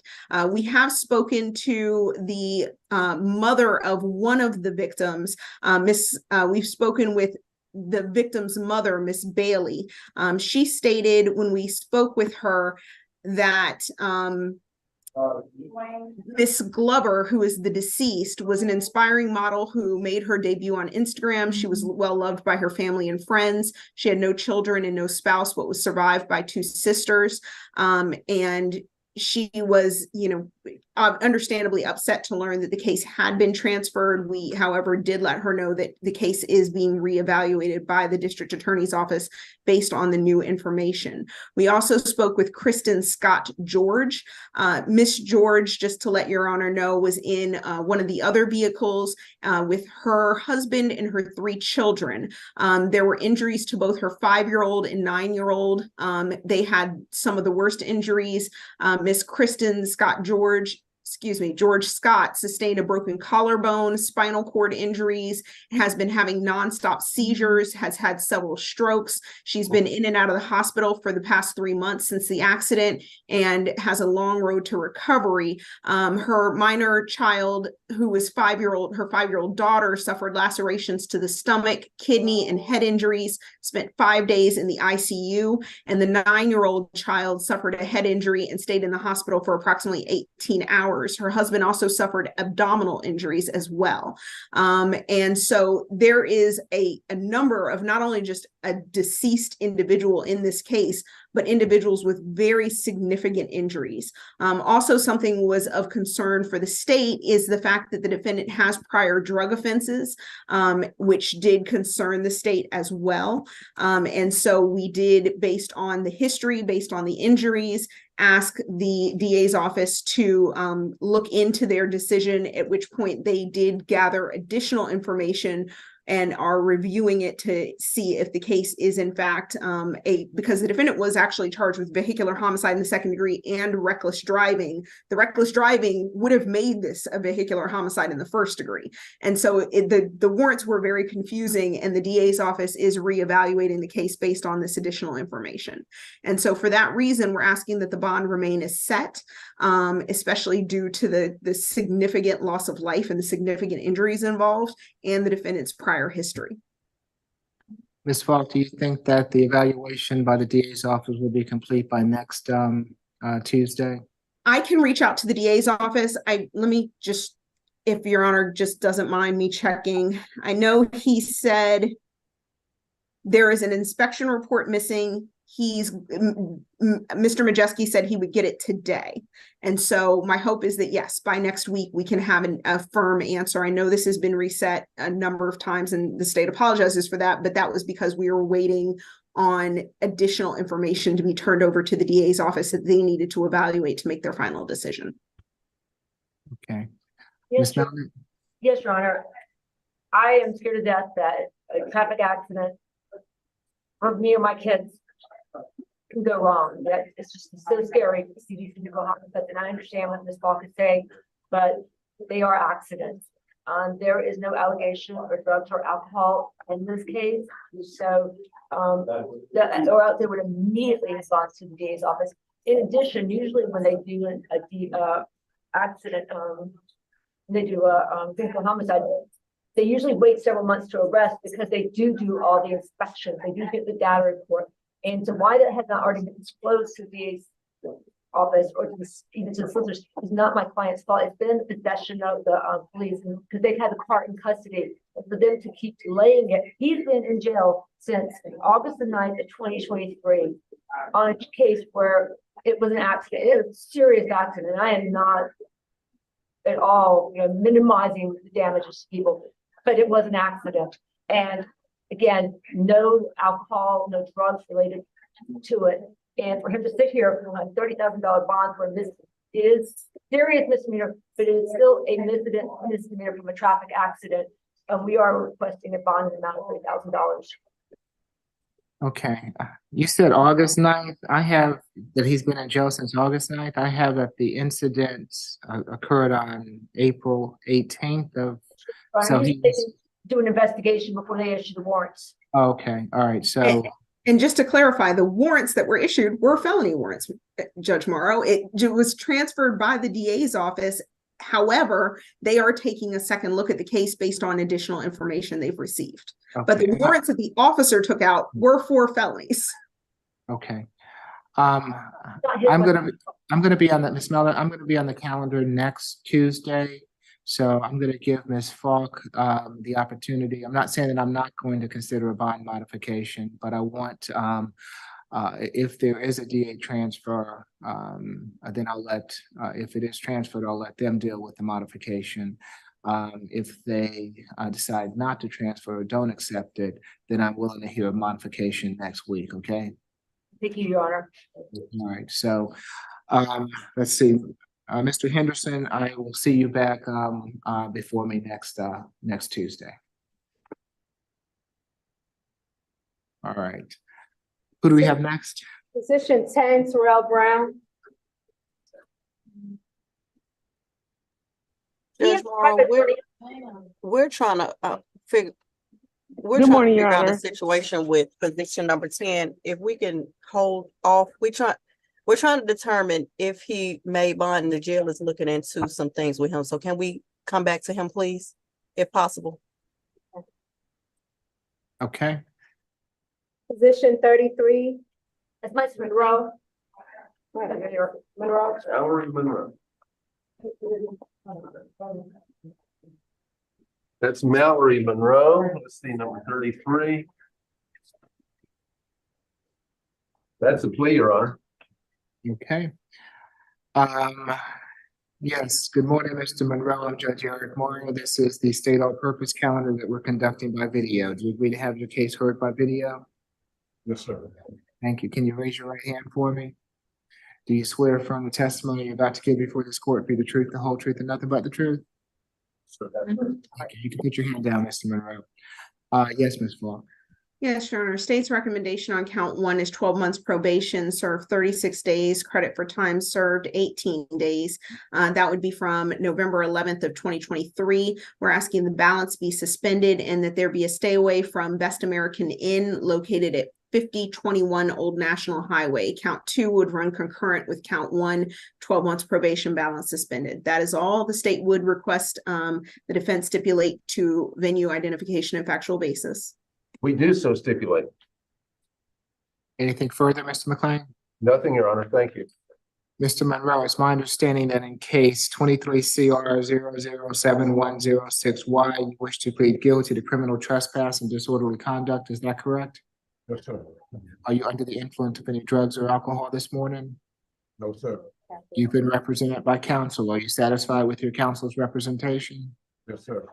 You understand that you have a right to a trial by jury on these charges, and that by pleading guilty to them, you're giving up your right to a trial by jury? Yes, sir. Has anyone forced or coerced you to plead guilty? No, sir. Okay, I'll accept the plea as negotiated, Mr. Monroe. You know you can't go back to that Best American Inn, okay? Yes, sir. All right, good luck to you, sir. Thank you, sir. Obviously. See.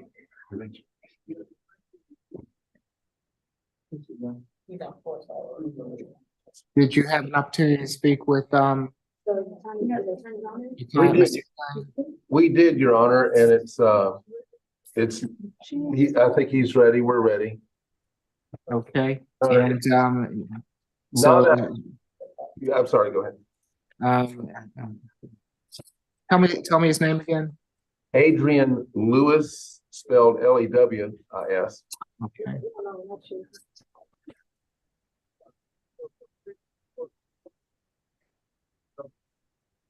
All right.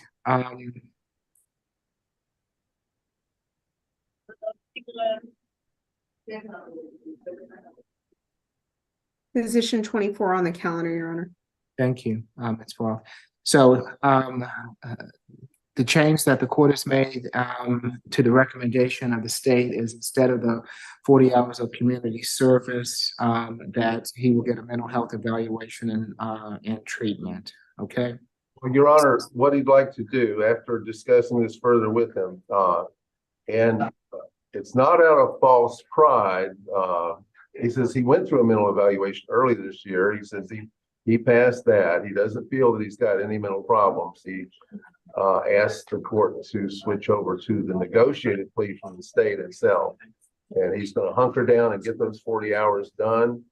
And while he would love for the 9 days to be gone, he understands the court's indication and leaning what would be fair. So he can live with that and swallow that. He's going to hunker down in the 40 hours and get her done. Okay, and so when did he go through a previous, and for what reason? Was it, because it wasn't on a previous order? Wasn't on your order, but within last year, he talked to them and they took him for over an hour and asked him all kinds of questions. He described some of the questions they asked him. He says, I was fine. They didn't give me any meds after that. Well, my question is, why did he do that? I mean, you just don't normally go get a mental health evaluation. You're normally ordered to go, I would imagine. Now that I do not know, Your Honor, because I have the history that's in Odyssey. And all right, well, that just doesn't ring true to me, Mr. McLean. So understood. whether or not it is what actually happened is one thing, but it does not. It was on the robbery charge, Your Honor. It was on one of the robbery charges. Okay. Okay. All right. So they asked me questions for like 2 hours, and then at the beginning of the test, the lady, she was like, "Well, I'm going to tell you these 3 words." Okay. All right. Thank you. All right, Mr. Lewis. So see, that makes more sense. That he would have been ordered to it. So if that's still the recommendation of the state, the 40 hours of community service, and he is willing to accept the terms, then that will be going forward the sentence of the court. That is still the state's recommendation, Your Honor. Okay. Anything further before I take the plea, Mr. McLean? Did we stipulate yet? Well, go ahead and do it. Just out of we stipulate to venue, which is jurisdiction. We stipulate to factual basis, and we stipulate to identification. Okay. Mr. Lewis, you're still under oath, sir. It's my understanding that in case 23 CR 0070885G, you wish to plead guilty to criminal trespass and simple assault. Is that correct? Yes, Your Honor, but I would ask, Honorable Judge Monroe, that everything happened is on video. The guy attacked me. And, Okay, hold on, hold on, Mr. Lewis. You have a right to remain silent. Anything you say can be used against you. If you're expressing to the court that you did not, are not guilty of this criminal trespass and simple assault, I respect that, but I'm not going to take a plea today if that's the case. You understand what I'm saying? Your Honor, I'm guilty, Your Honor. I would just ask to waive the 9 days in court costs and fines and fees. That's all I would ask, Your Honor. But I'm guilty. Okay, all right. And Your Honor, just to make sure to have this on the record, the criminal trespass and the simple assault did not apply to Dontavens Berry. They applied to DeAndrea Allen and to the Georgia Tech property. So even if there is a dispute as to what happened between himself and Mr. Berry, the charges we charged do not reflect anything between him and Mr. Berry. Understood. Okay, very good. So you do wish to plead guilty to criminal trespass and simple assault. Is that correct, Mr. Lewis? Yes, Your Honor. Are you under the influence of any drugs or alcohol at the present time? No, Your Honor. You've been represented by counsel. Are you satisfied with your counsel's representation? Yes, Your Honor. You understand that you have a right to a trial by jury on these charges and that by pleading guilty to them, you're giving up your right to a trial by jury? Yes, Your Honor. Has anyone forced or coerced you to plead guilty? No, Your Honor. I will accept the plea as negotiated, Mr. Lewis. In addition, Mr. McLean, I would like for there to be a social worker visit to help Mr. Lewis with placement as far as housing, if that's possible. So we'll try to help you out in that way, Mr. Lewis. I'm also going to waive 3 months of your probation fees, which is not something I normally do. But I'll go ahead and do that to help you get on your feet so that you can get this complete. Okay. You're still going to be on. I'm going to require that you're on probation for the entire 12 months because I want you to be monitored. But I will waive the first 3 months of the probation fees to help you out. Okay. Your Honor, can you get Pat to come see me, please? I will do Mr. McLean, if you can do what you can to help him out with getting some type of assistance. Okay. As I indicated to him yesterday, we will call Pat. And Your Honor, the waiver of 3 months fees will help. Thank you very much. Okay. All right, Mr. Lewis. Good luck to you, sir. All right. Thank you. Yeah. Position number 39, Mr. Thompson. Now, Mr. Thompson was not interviewed because he was in medical at the time. So I need to speak with him briefly. Okay, so can you use Ms. Melnick's laptop again, Mr. McLean? Okay. Let's do that. All right. And Your Honor, the orders for Mr. South and Mr. George have been sent to Ms. Grace. So we get those signed orders while court was going on and went ahead and forwarded those. Yes, and I have them. We'll be sending them down shortly, Judge. Thank you. And I'm sorry, on the previous case, Ms. Melnick, Ms. Falk, did you want to do the no further contact with the Dontavens Berry as well, or just only DeAndre Allen? We still want no further contact with Dontavens Berry because he does work at Georgia Tech. Exactly. And so regardless, he's an employee there, and Mr. Lewis can't be on that property, and I would prefer him not to have any contact with any employees at that property either. Okay, I have it. Thank you. Thank you. Going back to position 10, Mr. Brown, the attorney should be signed on. It's me again. So I just spoke with Ms. Blake Stewart, and she would like his case to be reset for next Tuesday so they can figure out this bonding company situation. Okay, so position number 10, Mr. Terrell Brown will be reset until next Tuesday. Yes, sir. What's that? Okay, you're going to be reset. Sorry, who is the attorney on that? And her name is Jasmine Blake Stewart. Jasmine. And that's the 5th of December? Yes, ma'am. Okay. Okay, do we have any of Ms. Melnick's cases? I have also position 5 and 6 on the probation calendar. That's for Ms. Kathy Watson. Okay.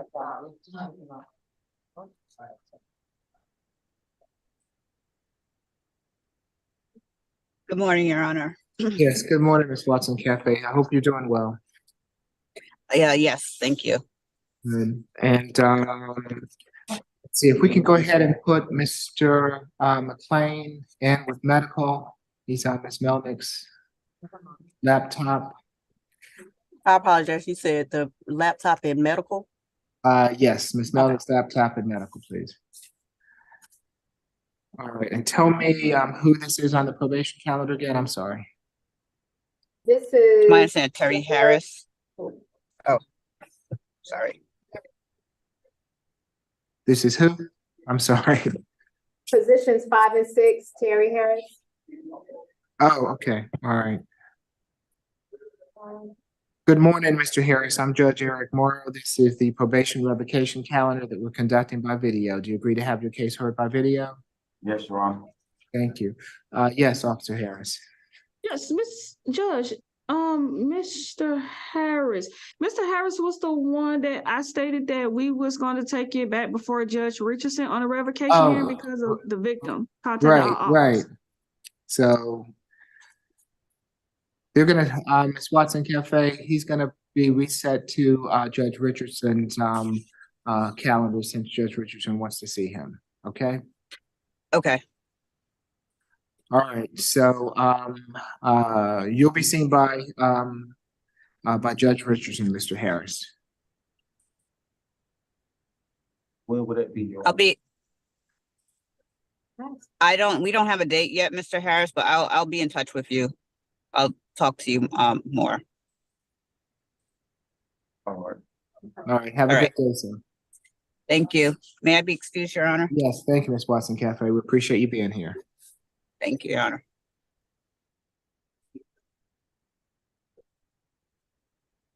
The only positions I have left here in courtroom 2, Judge, is Mr. McLean, is positions 36, 37, and also 40. They all belong to McLean. Okay. I have a few announcements.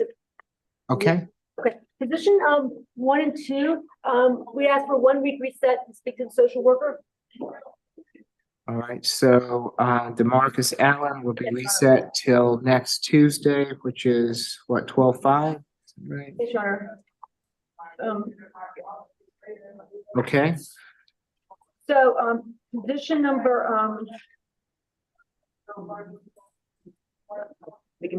so then position number 3, I sent Ms. Grace and Ms. Falk a waiver of presence and a waiver of arraignment, plea not guilty.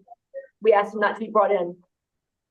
Okay, so you're filing a written waiver of arraignment for position 3, Mr. Bailey, correct? Yes, Your Honor. And I have it, Judge. Okay. Okay, position 4 is going to be a possible plea, but he is not in the courtroom. Okay, we'll hold for Mr. Boyd. Just to make sure these are still from the plan, no changes. Correct. Okay, so yes, Your Honor, I have the paperwork, I just need to just make sure before we go to report. Number 7, 8, 9, I believe that's Ms. McLeod's cases. And number 10 is private attorney Jasmine Stewart. Okay, that's already been reset. Okay. Number 11 was a plea. Number 12, I have filed a not guilty waiver of arraignment, waiver of presence. And sent it to Ms. Grace and Ms. Falk. Okay. Number 13, Rebel Cruz, 1 week reset for social worker, do not bring. Okay, so that's reset till 12/5 as well. Right. Number 14 was released. And number 15 was released. Okay. Number 16 was a plea. Number 17, we're asking for a 1 week reset for social worker. Okay, And that's that'll for be 17 and 18. 12/5 reset. Okay. Number 19 was transferred to the DA. Number 20, we're bringing back in a week for the bond hearing, but he's waived arraignment. And number 21 was released. 21 was released. Okay.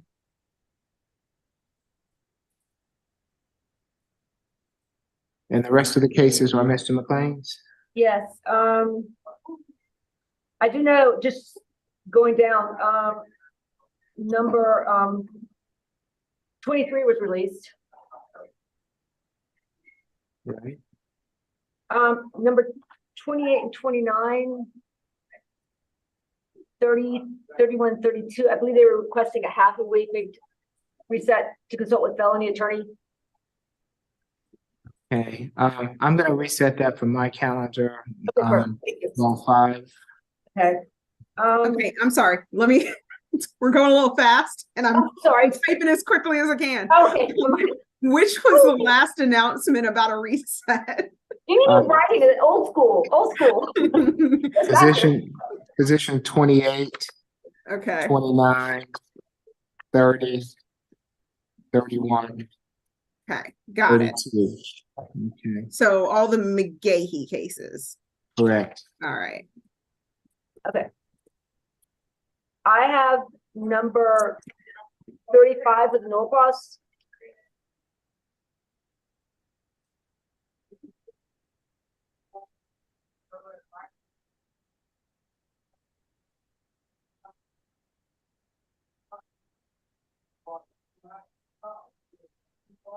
Mr. McLean, I'm making announcements, off of, Mr. Doty's, list for you. Okay, and the rest of the cases are Mr. McLean's. Right, but he can make this announcement. Now, I think he's back. That's my name. So I just need to thorough void. Only one I have left. Excuse me, Judge. Yes, Ms. Griggs. This is Mr. Marquise McGahee is gonna be reset to 12-5. Yes. Okay.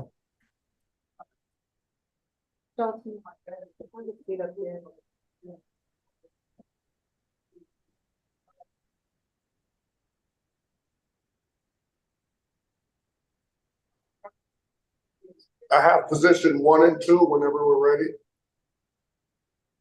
Okay. That case has been reset until next Tuesday. So this is Mr. Allen. Mr. Allen, I'll see you back next Tuesday. You want to break out another. Okay, and I'm sorry. yeah, go ahead, Gilcourt. Anyone else there that for us? I have position number 13. That's also being reset for Mr. Cruz's case for next Tuesday, 12-5. Okay. Okay, we'll see you back next week, Mr. Cruz. Can we finish position number 39 then, Mr. Thompson? Okay. What are we gonna do with position 39, Mr. Thompson? Your Honor, what I'd like to do is, plead not guilty and ask for a signature bond today. All right, let me go ahead and arraign him in that case and we'll discuss the bond. Good morning, Mr. Thompson. I'm Judge Eric Morrow. This is the state all-purpose calendar that we're conducting by video. Do you agree to have your case heard by video? Yes, sir. Thank you. Can you raise your right hand for me? Do you swear affirm the testimony you're about to give before this court be the truth, the whole truth, and nothing but the truth? Yes, Your Honor. Okay, you can put your hand down, Mr. Thompson. You've been charged in case 23 CR 007105F for criminal trespass. This charge carries with it a maximum penalty of 12 months in jail and or $1,000 fine. Do you waive formal reading of the accusation, Mr. McLean? We do. How do you plead, Mr. Thompson? Guilty or not guilty? Not guilty.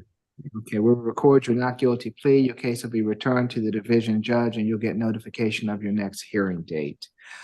What is the current bond? Your Honor, state consents to a signature bond.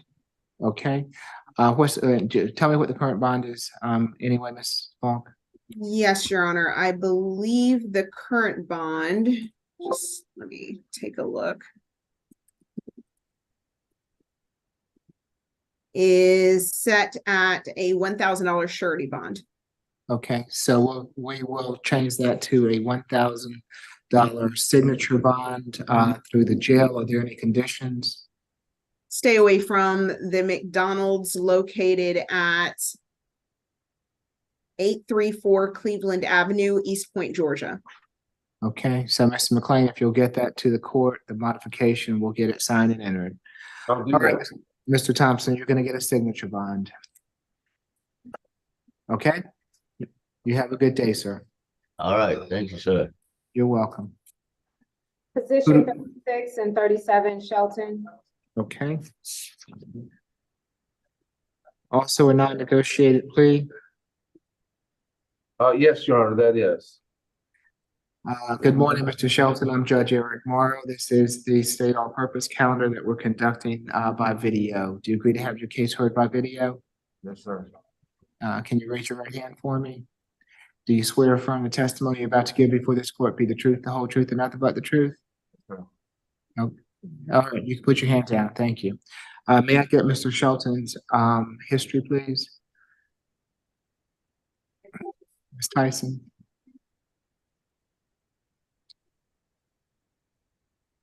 Yes. Mr. Shelton, he actually has one arrest out of Georgia, the case that's on the calendar.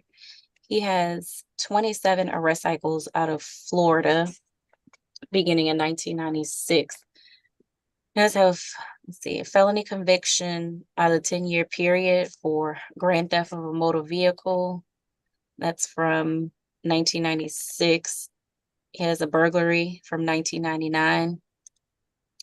Another vehicle theft from 99.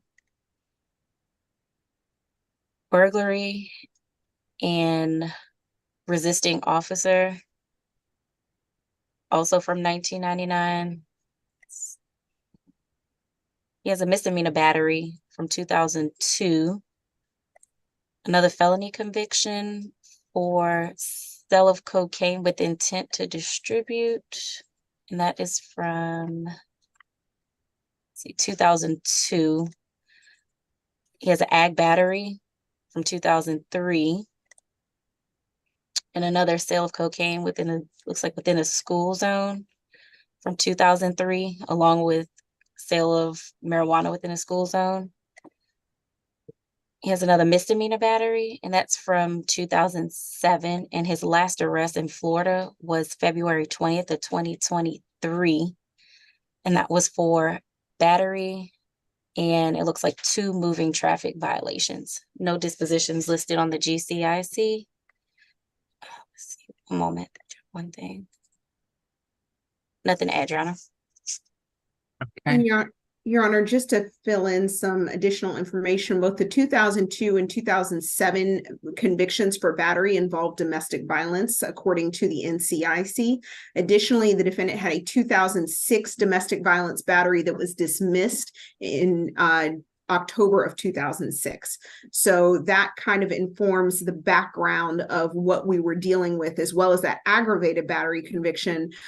There is no indication on the aggravated battery conviction there was domestic violence, but it is an aggravated battery conviction, which was a felony conviction as opposed to his 2 misdemeanor convictions for domestic violence. In this particular case, this incident happened on October 23rd. Officers were dispatched to 1185 Research Center Atlanta Research Center Drive in Atlanta. They spoke with Cindy Richardson, who stated that the defendant, her ex-boyfriend, assaulted her. She stated she had seen him walking towards Walmart when she arrived at a car wash, and then moments later he showed up in front of her. He grabbed her, scratched her in the face, busted her lip.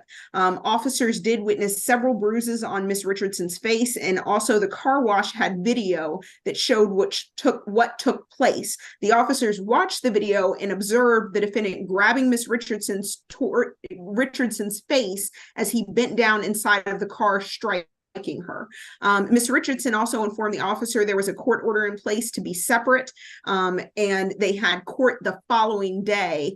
And she stated that they used to live together, but did not live together at the time of this incident. So as you can see, this was an unprovoked attack that was recorded on video by the defendant against Miss Richardson. We did have an opportunity to speak with Miss Richardson. Miss Richardson stated that she and the defendant are no longer in a relationship, no longer live together. They share no children. She also confirmed the events in the warrant. She stated when the defendant approached her, he asked her if they could talk. She said she didn't want to talk to him. Miss Richardson then stated the defendant then threatened to kill him and her both.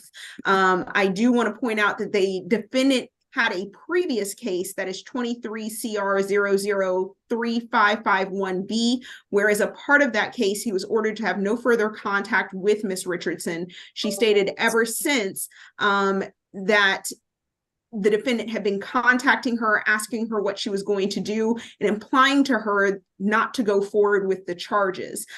She stated that he was then arrested in court the following day when he showed up after this incident happened in court for his other case. Just to give Your Honor some background on that case, that incident, that 23 CR 003551B case, that occurred on June 2nd of 2023. And this case occurred about 4 months later on June 23rd of 2023.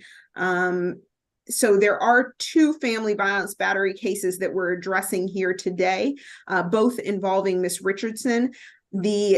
So I've gone over the case on position 37, just to go over the case as to position 36.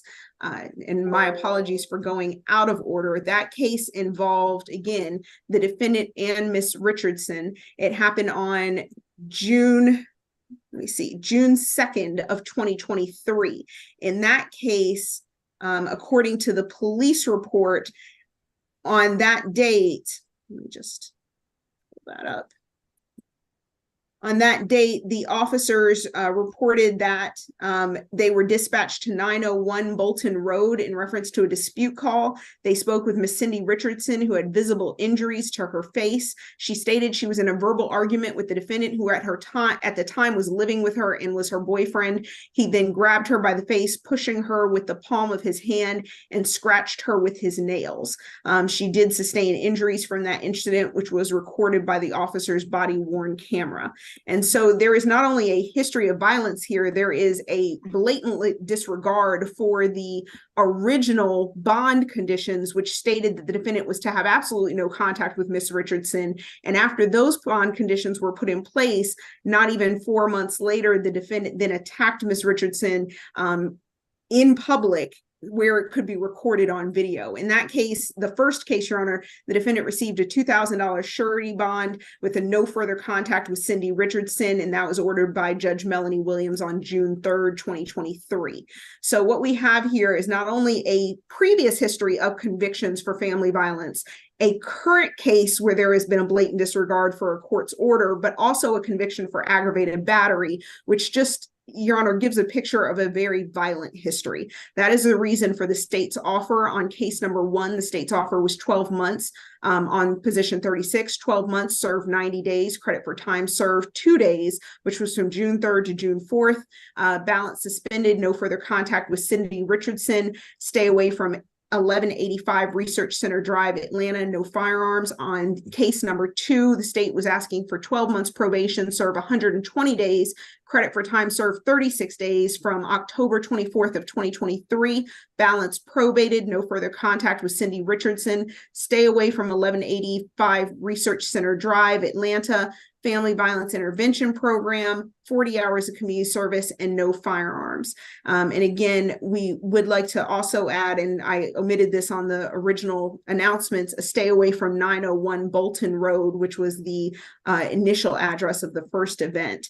Miss Richardson does appear to be here on the Zoom, and we would like to sound for her in case she wants to speak. Okay, so before I do that, Ms. Falk, help me with the and you also, Mr. McClain, help me with the math on this. For position 37, the state's requesting 120 days, credit for time served 36 days. That would give him how much more time to serve in that case? So, Your Honor, if the jail does 2-for-1, which they're, just to clarify, not obligated to do, Right. that would leave him with, it would be 120 minus 62. So that would leave him with 58 days in jail. Well, the way I was doing it on the June the 2nd matter with 12, 90, and 2, I was taking the 90, dividing it by 2 rather, and coming up with 45 minus 2 equals 43 more days in jail. On the other offer of 12 months to serve 120 days, credit for 36, I was taking the 120, dividing it by 2, getting 60, subtracting 36 from 60 leaves 24. So I did explain to him, by the way, well, I'm going to get off topic if I get into the merits. You just asked for the math. Well, I'll tell you why. Before I do that, good morning. I take it that this is Miss Cindy Richardson that's here on Cindy's iPhone. Good morning, Miss Richardson. If you would like to address the court, now is your opportunity to do so. You do not have to address the court, but if you would like to, I'll need to swear you in. Would you like to address the court prior to the court passing sentence? It's up to you, Miss Richardson. We're happy to have you here. If you want to tell me anything regarding this, I'm happy to hear you. Okay. Yes, sir. All right. Do you swear affirm the testimony you're about to give before this court be the truth, the whole truth, and nothing but the truth? Yes, sir. Okay. Thank you, ma'am. You can place your hand down. What would you like to tell the court? One recommendation that I had asked for is that I think Maurice needs some counseling. And we had got him in, his sister is on Zoom also. We had got him into Winway, if you're familiar with that, out there in Decatur. He needs some counseling. Okay, so that's the part of the recommendation from the state that he received some counseling. Anything else that you want to tell me? Are you all still together or not? No, sir, we're still not. No, sir, we are not together, but I have spoke with him since he been in jail. And like I told him, I will always be his friend because we got like 25 years into all of this. And I will always be his friend, but we can't live together and as no relationship. But I'm always willing to be his friend and help him out whichever way I can, but we can't never be back together. Okay, so Ms. Richardson, let me just tell you that if you're going to be his friend, you're not going to be able to be around him while he's on probation, because as a term of the probation, the state's asking that he have no further contact with you. Well, he was supposed to not be having any contact with you as part of his bond, so he's been in violation of the bond order. So if he gets, once he does get out, or even now that he's in, he can't have any contact with you. And if you allow him to do that, then he's going to be putting himself back in jeopardy. You understand what I'm saying? Okay, yes, I understand. Okay, so as part of this, as part of this arrangement, as part of the probation, that's going to be one of the terms. So I just want you to know that. Okay. All right. Anything else that you'd like to tell the court? No, sir. All right. We appreciate you being here today, ma'am. Thank you. In Your Honor, I may have inartfully done this, so I will take the blame for this. The state's desire was for him to do another 43 days in jail. So I'm not sure how we need to structure that, but and obviously, Your Honor, it's a non-negotiated plea, but I just wanted Your Honor to know the state's intentions as to why the recommendation was made the way it was made. Okay, I understand, and that was my concern. Also, I wanted to make sure that he gets out of jail at the same time with both these. Okay, so however we can do that, however y'all can arrange the numbers for me to make that work. Well, I'm gonna hear from you, Mr. McClain. I'm sure that you're gonna ask me for less jail time, but it's my inclination at the present time to accept the recommendation of the state given his history. But I'll go ahead and I'll hear from you before I make a final determination. It's a small change in what could have happened that would be resulting in him having more jail credit on the 90-day recommendation. He doesn't really have a problem with staying in jail a few extra days. And I explained to him about the 24. Let me go back to my map. The 24 extra days from October 23rd to now is 36, and 24 more days would put him out 3 weeks from now. At least he'd get out a little bit before Christmas. The other one, ironically, just a small change would have made a big difference. His jail booking sheet doesn't show that case. That's why he's only getting 2 days jail credit. I understand the precision of that, Your Honor. And he's not arguing with the logic that the state uses when it says, you know, if you accuse doing something the second time, your punishment should go up. He discussed that. He understands it. But if he had just said, when he went into custody on October the 20-something, surrender my bond on the other one, then those would be jail credit days. So, Mr. McLean, do this for me. You tell me what you would like as far as the numbers here, so that it makes sense of them for me. Right. He's just asking if he could get out about a week before Christmas. Well, you're gonna have to do those numbers for me, Mr. McLean. The numbers will work out on the 120, but to do that. So you don't have any objection to the 120 credit for time served 36. Right. That'll put him out in about 3 weeks. Okay. And tell me what you would like done for the position 36 numbers. Well, because the record room will honor the 2 days with precision, they'll only give him 2 days of jail credit. For that to also equal 24, one would have to come up with 48 divided by 2 equals 24. Well, 52 divided by 2 would equal 26, minus 2 would equal 24. So that would be the calculation that would result, that would be the sentence that would result in him getting out on the same day as the other. It would be a 52 instead of a 90. Okay, so 52 days, credit for time served 2 days. That's your request to the court? That is, right, because 52 divided by 2 would be 26. Minus 2 would be 24, which would equal the same 24 that he would be getting out on the 120 left alone.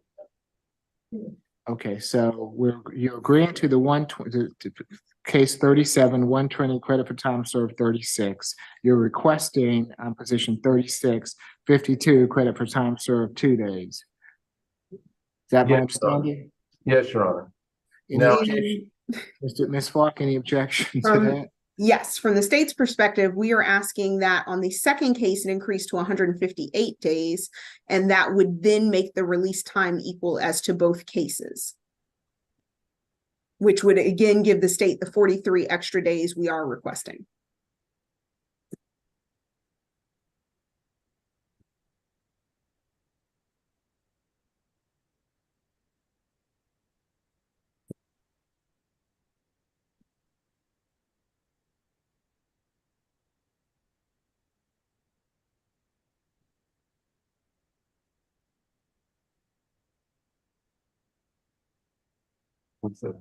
All right, so I am going to accept all the recommendations of the state, except for position 26, Mr. McLean. I'll go with your recommendation of 12 months to serve 52 days, credit for time served 2 days, the balance probated. Yeah, sure. Okay, so that will be the order of the court if he chooses to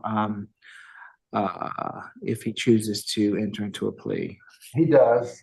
That was his only request. He just said, I can do everything, but can I just get out a little bit before Christmas?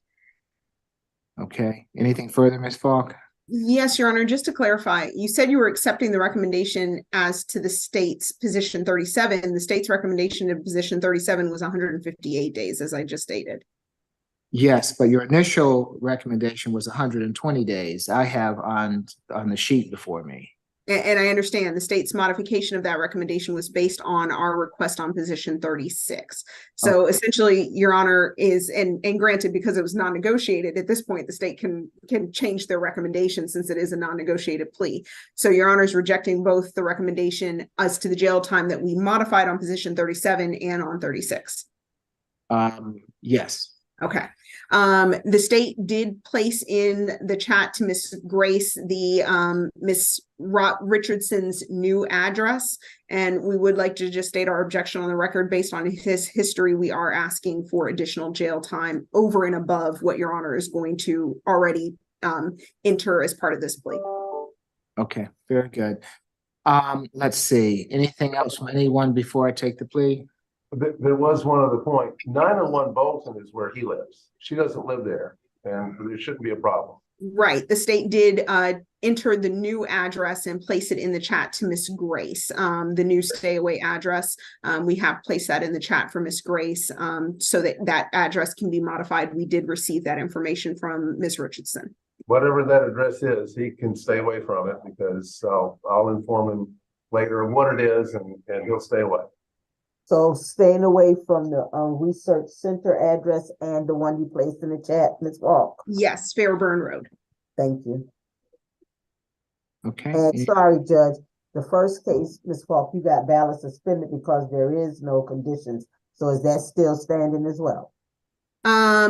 So my understanding, and I don't know if this is the way the court wants to structure it, the state would prefer balance probated on both. However, I know that with the clerk's office, if there are no additional conditions, the court usually prefers balance suspended. However, given that they are two cases running concurrently, we would ask the balance be probated as to both, because if he does reinitiate contact and violate the conditions, we would ask that the probation be revoked on both cases.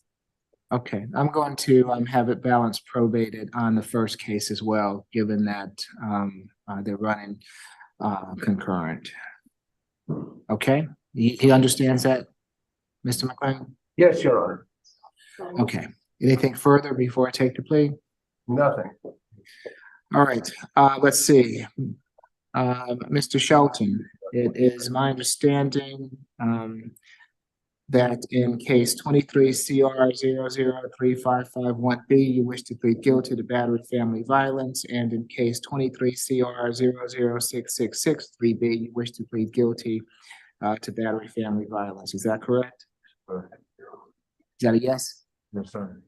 Are you under the influence of any drugs or alcohol this morning? No, sir. You've been represented by counsel. Are you satisfied with his representation? Sir. Is that a yes? I'm having a difficult time hearing you, Mr. Shelton. That's why I'm asking you again. Yes, sir. You understand that you have a right to a trial by jury on these charges, and that by pleading guilty to them, you're giving up your right to a trial by jury? Sir. Has anyone forced or coerced you to plead guilty? Sir. I will accept your guilty pleas. Mr. Shelton, for case 23 CR 003551B, the court sentence will be 12 months to serve, 48 days, credit for time served, 2 days, balance probated, stay away from 1185 Research Center, no further contact with Cindy Richardson, stay away from the Fairburn Road address also, no firearms while on probation. For position 37, case number 23 CR 006663B. The sentence will be 12 months to serve, 120 days, credit for time served, 36 days, balance probated, no further contact with Cindy Richardson, stay away from the Research Center Drive address and the Fairburn Road address. No firearms, and this is to run concurrent with position 36. Just so that I know that you know, Mr. Shelton and Miss Richardson is also on the line, just so she knows also. No contact means absolutely no contact. Of course, no physical contact, no phone contact, no social media contact, no internet contact, no contact whatsoever. If you violate that, you'll be in violation of the terms of the probation. You understand that, Mr. Shelton? All right, anything further, for Mr. Shelton this morning? Nothing, Your Honor. Thank you. All Yes, right. Judge, I'm sorry. Did you say on the first case ending in 551B, 52 or 48 in credit for time served too? I'm sorry, it's 52 credit for time served too. Okay, Thank you. thank you. All right, good luck to you, Mr. Shelton. Did you mention Mr. Sheldon? We have probation on the probation calendar, number 11 and 12. Hey, Gopi, quick announcement for Mr. Byrd on 4 North. Ms. Melnick needs to speak with, Mr. Byrd on 4 North. Oh, I'm over on 4 South now. I gotta go back. Okay. All right. I'm on probation. Okay, good morning, Mr. Reynolds. I'm Judge Eric Morrow. This is the probation revocation calendar that we're conducting by video. Do you agree to have your case heard by video? Mr. Reynolds? Yes. Okay, did you hear me? Yes, sir. Okay, all right. Officer Harris? Yes, Your Honor, Mr. Reynolds. Call for Gibson?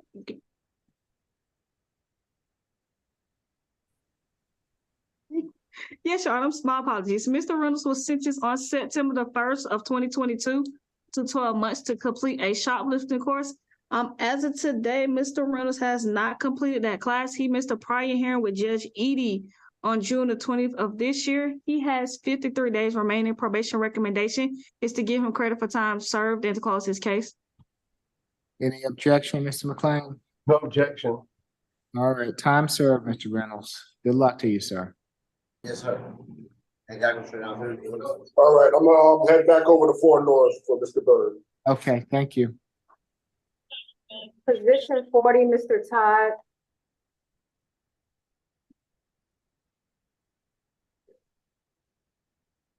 And this is going to be a negotiated plea. It is, Your Honor. Good morning, Mr. Todd. I'm Judge Eric Morrow. This is the state all-purpose calendar that we're conducting by video. Do you agree to have your case heard by video? Yes, I do. Thank you. Can you raise your right hand for me? Do you swear affirm the testimony you're about to give before this court be the truth, the whole truth, and nothing but the truth? I do. Okay, you can place your hand down. Thank you, Mr. Todd. Ms. Falk? Yes, Your Honor. The state's recommendation is 12 months probation, serve 42 days, credit for time served 21 days. I do want to put on the record that the defendant was arrested by municipal and served time in municipal jail from November 8th, 2023 to today. So I want to make sure he gets credit for all that time. Balance probated, anti-theft course, a $500 fine, 40 hours of community service, stay away from Walmart located at 4735 State Route 138 in Union City. State would ask the defense stipulate to venue, factual basis, and identification for the purposes of the plea. We do so stipulate. Anything further, Mr. McLean? Nothing further, Your Honor. It is a negotiated plea. We ask the court to accept. All right, Mr. Todd, it's my understanding that in case 23 CR 007235J, you wish to plead guilty to theft by shoplifting. Is that correct? That is correct. Are you under the influence of any drugs or alcohol this morning? I'm not. You've been represented by counsel. Are you satisfied with his representation? Yes, I am. You understand that you have a right to a trial by jury on this charge, and that by pleading guilty to it, you're giving up your right to a trial by jury? I understand, sir. Has anyone forced or coerced you to plead guilty? No, sir. I'll accept the plea as negotiated, Mr. Todd. Let's see, when you complete the anti-theft class and pay the $500 fine and do the 40 hours of community service, the probation will terminate. So the sooner you get that done, the sooner you're not going to be on probation, okay? All right, thank you, sir. All right, good luck to you, Mr. Todd.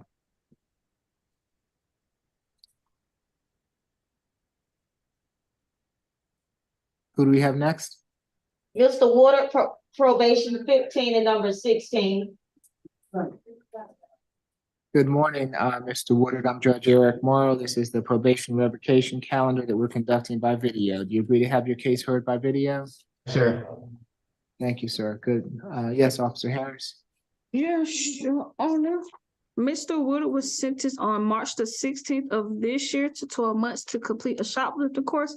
As of today, Mr. Woodard has not reported to our office or completed the class. He has a lot of time remaining on his case. But probation recommendation is to give him credit for the time he served and to close his case. How much time has he served? He's been in custody since for 9 days, Your Honor, based on what we've seen in the jail records since August the 19th. November the 19th of this year. All right, Mr. McLean. Yes, Your Honor, the recommendation is appropriate. All right, time served. Good luck to you, Mr. Woodard.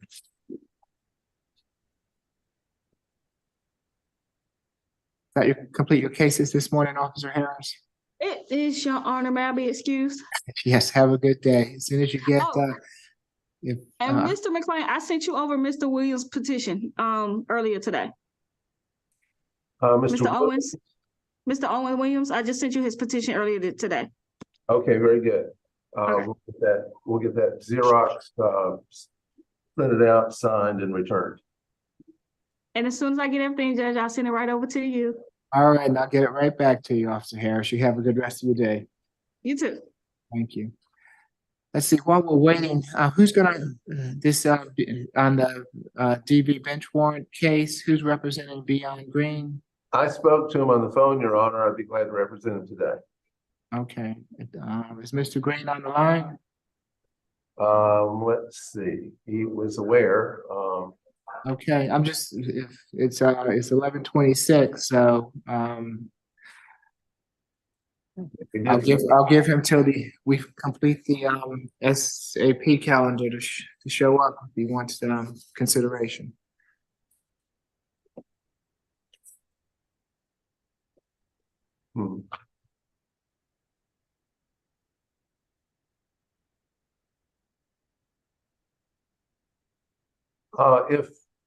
If perhaps the clerk's office could email him, I could put in the chat his email and maybe that could, No, well, if he's gonna be here, he's gonna be here. I'm not gonna have anybody, I mean, this is his request, so.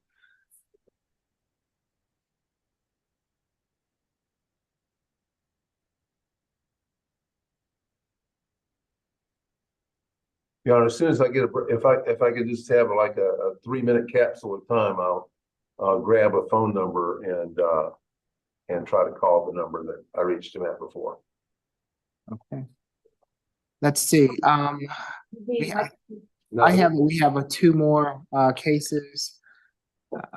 Yes, Your Honor, we're still waiting for Thurl Boyd, and Mr. Dodas did go over the paperwork with him, so. Okay, all right, so, given that we have a moment, we can go over the calendar to get that out of the way, Ms. Grace, if that's something that you'd like to do. I know that Ms. Melton went over most of it for us already. Yes, sir, that's fine. I'm ready. Position number 1, reset 12-5 SAP, along with position number 2. Position number 3, reset jail jury. Position number 4, we're holding on, and 5. Position number 6 was a plea. Position number 7 was a plea. Position 8 was non-pros. Position 9 was a non-pros in reference to position 6 and 7. Position number 10, reset 12-5 SAP. Position number 11 was a plea. Position 12, reset jail jury. Position 13, reset 12-5 SAP. Position 14 was release. Along with position 15, position 16 was a plea. Position 17 and 18, reset 12-5 SAP.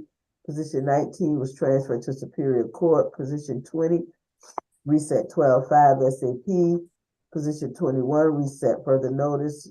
Defendant was released. Position 22 was a plea. Position 23, reset further notice. Defendant was released. Position 24 was a plea.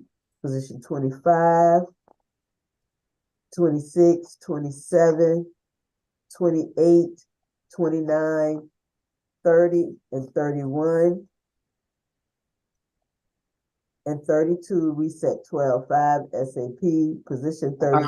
Hold on. So Okay. you ran some together. It was 20, 25, 26, and 27 was McDonald. Okay, Not I'm Williams. sorry. Yeah, 25, 26, and 27, reset jail jury. And then 28 through 32 was reset 12/5/23.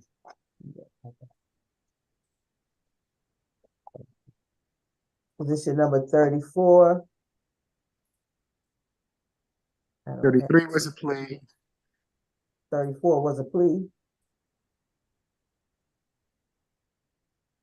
36 and 37 were pleas. 38 transferred to Superior Court. 39 was an amended bond, $1,000. Position 40 was a plea, sorry. Position 41, we're holding on, and 42. And position 43, I don't have anything. Released. Have released. 42 was released also? 42, 43 released. 43 was released. Oh, 43 was released. What about 42? Right. What about him? We haven't gotten to 41 and 42. 42 we are That's both holding Mr. up. Ward.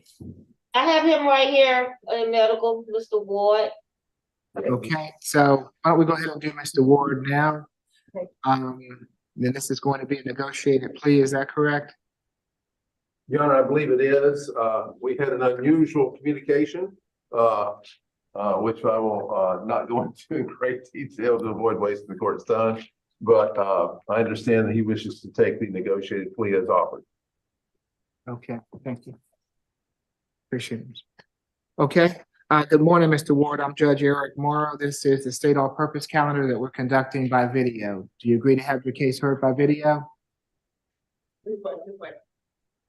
Can you hear me, Mr. Ward? He said yes. Okay, can you raise your right hand for me, sir? Right here. Okay, thank you.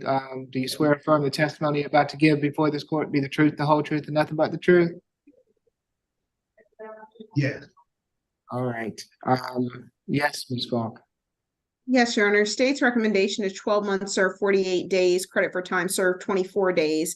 That's going to be from his initial arrest on May 25th, 2022 to May 27th, 2022, and then his arrest on the bench warrant from November 8th, 2023 to today. We are asking the balances suspended, and the only request we're making is a stay away from all Georgia Tech property. The state would ask the defense to stipulate to venue, factual basis, and identification. For the purpose of the plea, we do so stipulate. Anything further, Mr. McLean? I just need to hope that Mr. Ward understands the Georgia Tech property is bigger than it used to be. And so it's important to understand that Georgia Tech owns a lot of property and you have to be away from all of it. Thanks. Mr. Ward, it's my understanding that in case 22 CR 003335F, you wish to plead guilty to criminal trespass. Is that right? See? Yes. Are you hearing me all right, Yes, Mr. Ward? Yes, yes. Okay, so you want to plead guilty to criminal trespass? No, put your hand down, put your hand down and listen to my question. Would you like to plead guilty to this criminal trespass charge?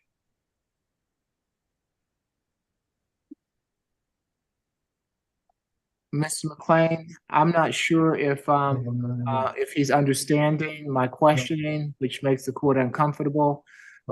So if you would, and I do understand that it's that he would be being released today, but I don't know if it would be helpful for you to be closer to him to assist. Yes, John. I can either go physically, I can either run up to a medical, or I could do a breakout on the laptop. Whatever you would like to do, but I want to make sure that he understands what's going on, and it might be best at this time to maybe reschedule it for Thursday, possibly. Yes, Your Honor, that would work, but I can talk to him pretty quickly if we do the laptop, because I'll just be running across the room in the hallway. Okay, well, I'm not sure that, I mean, I'm happy to let you do that, but I think it might be of more effective maybe if you were with him. Right. As opposed to, because I'm not sure if he's understanding me, if that's the problem, or if this is just his nature. I think you're correct, Your Honor. Let's put it 2 days. or let's put it to later while we're waiting on something else. Well, we only have one more case this morning, I believe, so I might feel more comfortable if you're able to talk to him and be closer to him, and maybe if we put it on Thursday, that would be more effective. I'm not sure, you all tell me. Ms. Falk, do you have any input? Yes, Your Honor. Normally, I don't object to resetting, especially where the state's asking for additional time, but the state's not asking for additional time in this case. It's a time served plea. And so I don't think it would be in the best interest of the defendant in this case to reset it 2 days and have him serve 2 additional days when we could just wait and have Mr. McLean speak to his client. No, that's fine with me. I don't disagree with you, but I want to make sure that he is understanding what I'm asking of him. So if you want to go up to medical, Mr. McLean, I'm happy to hold till you get there. And is this let's do hold. I'm gonna run up to medical right now. I don't think Mr. Green's showing up apparently, but okay, right. I'm gonna jump up to medical and let's see how quickly we can communicate. Okay. So you go do that while I take Ms. Mellon's last case. Thank you. Excuse me, Judge. Ms. Falk, for Mr. Thompson, you just gonna go ahead and non-pros that case? Yes, the state went ahead and submitted a null pros, Your Honor. Okay, I have it, so I give it to you, Judge. Thank you. Thank you. What case? I'm sorry. We have position 4 and 5. Mr. Boyd, I went back to Fort North. Right, Okay. Mr. Boyd? Mr. Boyd, can you hear us? You can hear us? Yes, ma'am. Okay, Mr. Doty spoke with you yesterday. Do you still want to do the plea? Yes, ma'am. I'm willing to plead guilty. Okay, Okay, so we ready to move forward? yes, Your Honor, and I'm sending out the, Okay, hold on I know you're ready, Mr. Boyd. Give me 1 second, okay? He's having a hard time hearing. I understand. I appreciate you, Mr. Boyd. Let's see. I'm Judge Eric Morrow. Can you hear me okay? Yes, sir, I can. All right, this is the state all-purpose calendar that we're conducting by video. Do you agree to have your case heard by video? Yes, sir. Okay, now can you raise your right hand for me? Do you swear and affirm the testimony you're about to give before this court be the truth, the whole truth, and nothing but the truth? Yes, sir. Okay, you can put your hand down, Mr. Boyd. Thank you. Yes, Ms. Dunlap. Thank you, Your Honor. Just to confirm, I want to make sure I heard correctly, negotiated plea? Yes, it's my understanding. Thank you. So for count 1, the state is looking for 12 months probation to serve 90 days. Credit for time served 23 days. That's 5/15/2021 to 5/17/2021, and then November 9th, 2023. Balance probated, ADT, RR, VIP program, $1,000 fine, 240 hours community service. Count 2, merge with count 1. Count 3, $600 fine. Count 4, $105 fine. Count 5, $15 fine. Count 6, 12 months probation concurrent with count 1 and a $200 fine. Total is 12 months probation to serve 90 days, credit for time served 23 days, balance probated, ADT program, RR program, defensive driving, $1,920 fine, 240 hours community service, and we ask the defense to stipulate to venue ID and factual basis. Melvin? Do. If it does. Little noise. I consented to it. It's frozen. Are you talking to someone in the courtroom, Ms. Melnick? No, or I thought she asked me if I consented to a factual basis, and I said I did. Oh, okay. And anything further, Ms. Melnick? No, Your Honor, we just asked the court to accept the negotiated plea. Okay. Mr. Boyd, it's my understanding that in case 22 CR 0017798, you wish to plead guilty to driving under the influence of alcohol, less safe, speeding, HOV lane violation, seatbelt violation, and possession of an open alcohol container. Is that right? Yes, sir. Are you under the influence of any drugs or alcohol this morning? No, sir, I'm not, sir. You've been represented by counsel. Are you satisfied with her representation? Yes, sir, I am. You understand that you have a right to a trial by jury on these charges and that by pleading guilty to them, you're giving up that right? Yes, sir, I understand. Has anybody forced or coerced you to plead guilty? No, sir, they have not. Okay, I'll accept the plea as negotiated, Mr. Boyd. When you complete the terms of the probation, it'll go to a non-reporting status. So the sooner you complete the terms, the sooner you won't be on reporting probation, okay? Yes, sir. All right, good luck to you, Mr. Boyd. Listen, yes, Your Honor, I live on a fixed income. Is it possible you can waive some of my fees and fines? You do have a number of fines, Mr. Boyd. There's nothing I can do about that, but I will go ahead and waive 3 months of your probation fees to help you get on your feet so that you can start paying everything off, okay? All right, that sounds like a plan, sir. All right, very good. Good luck to you, Mr. Boyd. Thank you. Will I go home today? No, sir, I don't, Ms. Melnick, you'll have to talk to him. That was not the negotiated plea, so she'll. I'm sorry, there's background noise. Could you please repeat it? He was wondering if he goes home today, and that won't be the No, case. Mr. Davis spoke to you about that. Not today, yes. Remember Mr. Davis spoke to you? Okay, so y'all will send me some paperwork when we release it, right? Yes, sir, yes. All right, thank you. Thank you. All right. All right. Your Honor, position number 5 is Mr. Boyd as well, and that's just a NP on a plea to position. Okay, thank you, Ms. Dunlap. Let's see, so we still will have to wait for Mr. McLean to get with his client, so court would be in recess until Mr. McLean comes back.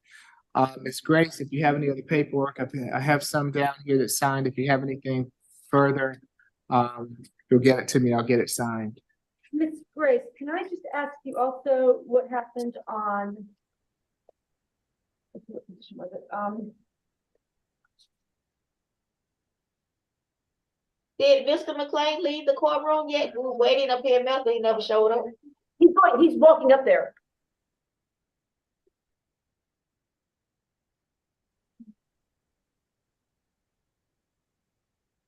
Okay, no, I guess I got all the positions.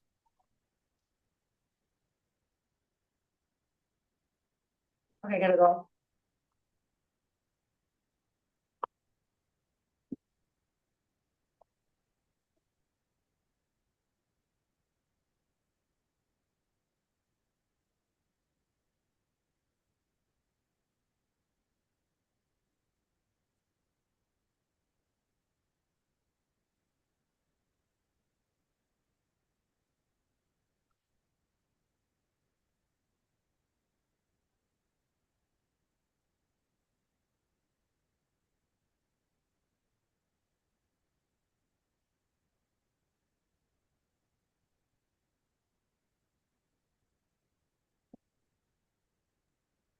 Your Honor.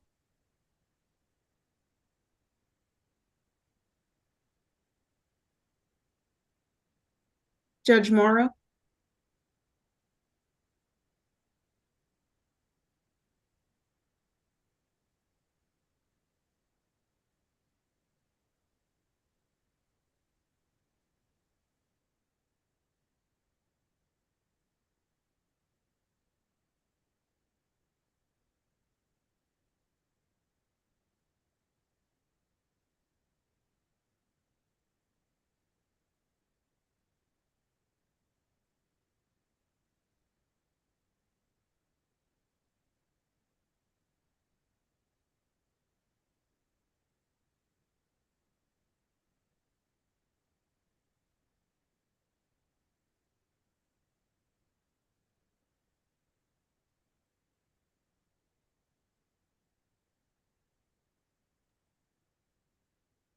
Is someone trying to get my attention? Yes. Yes, Your Honor. I just wanted to ask that Ms. Dunlap be excused. That completes her business with the court. She will forward those FTA orders to me and I'll send them in to Ms. Grace. Okay, very good. You have a good day, Ms. Dunlap. You as well, thank you. Thank you.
So, you there, Mr. McLean?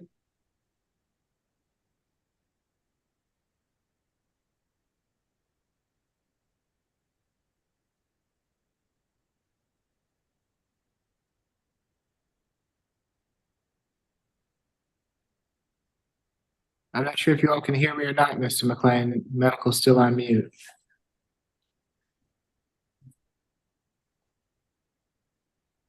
Thank you, Mr. Jordan. Can I, you want me to just sign these when you're here? Connor, You already have one thing. Yes, Mr. McLean. it appears we have, a competency issue, not from the, inability to understand anything, but the inability to provide a defense. There's no memory of the date in question. There's no memory of the incident for which he was arrested. And that constitutes inability to assist counsel. So I'm going to talk to the state further. In the meantime, he tells me that he pays his own rent. I can't get a address. I can't get an address out of him, but he pays his own rent and doesn't have a payee and doesn't have a friend or relative with a phone number that we can talk to about him. So, but he says that he's steady and does have the ability to get on the phone and pay his rent every month. And he has good sanitation and eats. Okay, is he, what is his current, what's his current bond? Let's see, I've got it, I've got his papers here, hold on. And I guess, is that why he's? It is, Your Honor, what he's in for. The only thing on his booking screen is the failure to appear associated with 22 CR 003335F. It's not the main case itself that's on the booking sheet. It's only the FTA that's associated with it, and that is a $5,000 surety bond. Okay, Ms. Falk? Your Honor, and I will say this is an unusual circumstance, so I do not want the PD's office or the judge inferring anything by this decision. The defendant has now at this point spent 24 days in jail on a criminal trespass where he was found sleeping outside of Georgia Tech. The state will file a null pros. Okay, and I understand your position, Ms. Falk. I'm sure that Mr. Ward appreciates that, especially given the amount of time that he has been in. Okay, good luck to you, Mr. Ward. Very good. Thank you, Your Honor. All right. Okay, and before you go, Mr. McLean, your client, Mr. Green, did not show up, so obviously on the DV bench warrant, the warrant will not be withdrawn. Understood. All right. If I'm able to get in touch with him, I'll inform him of such. Hopefully he'll get private practice attorney and show up and file all kinds of wonderful motions. All right, very good. Ms. Strong, anything further? Mr. Jordan said that the DV bench warrant case will need to be reset for next Tuesday because the defendant didn't receive the Zoom link. Oh, okay. All right, so we'll see him next week. Okay, all right, you all have a good rest of your day. I appreciate everything. Thank you, Your Honor. Okay, good to see you, Ms. Melnick, as always.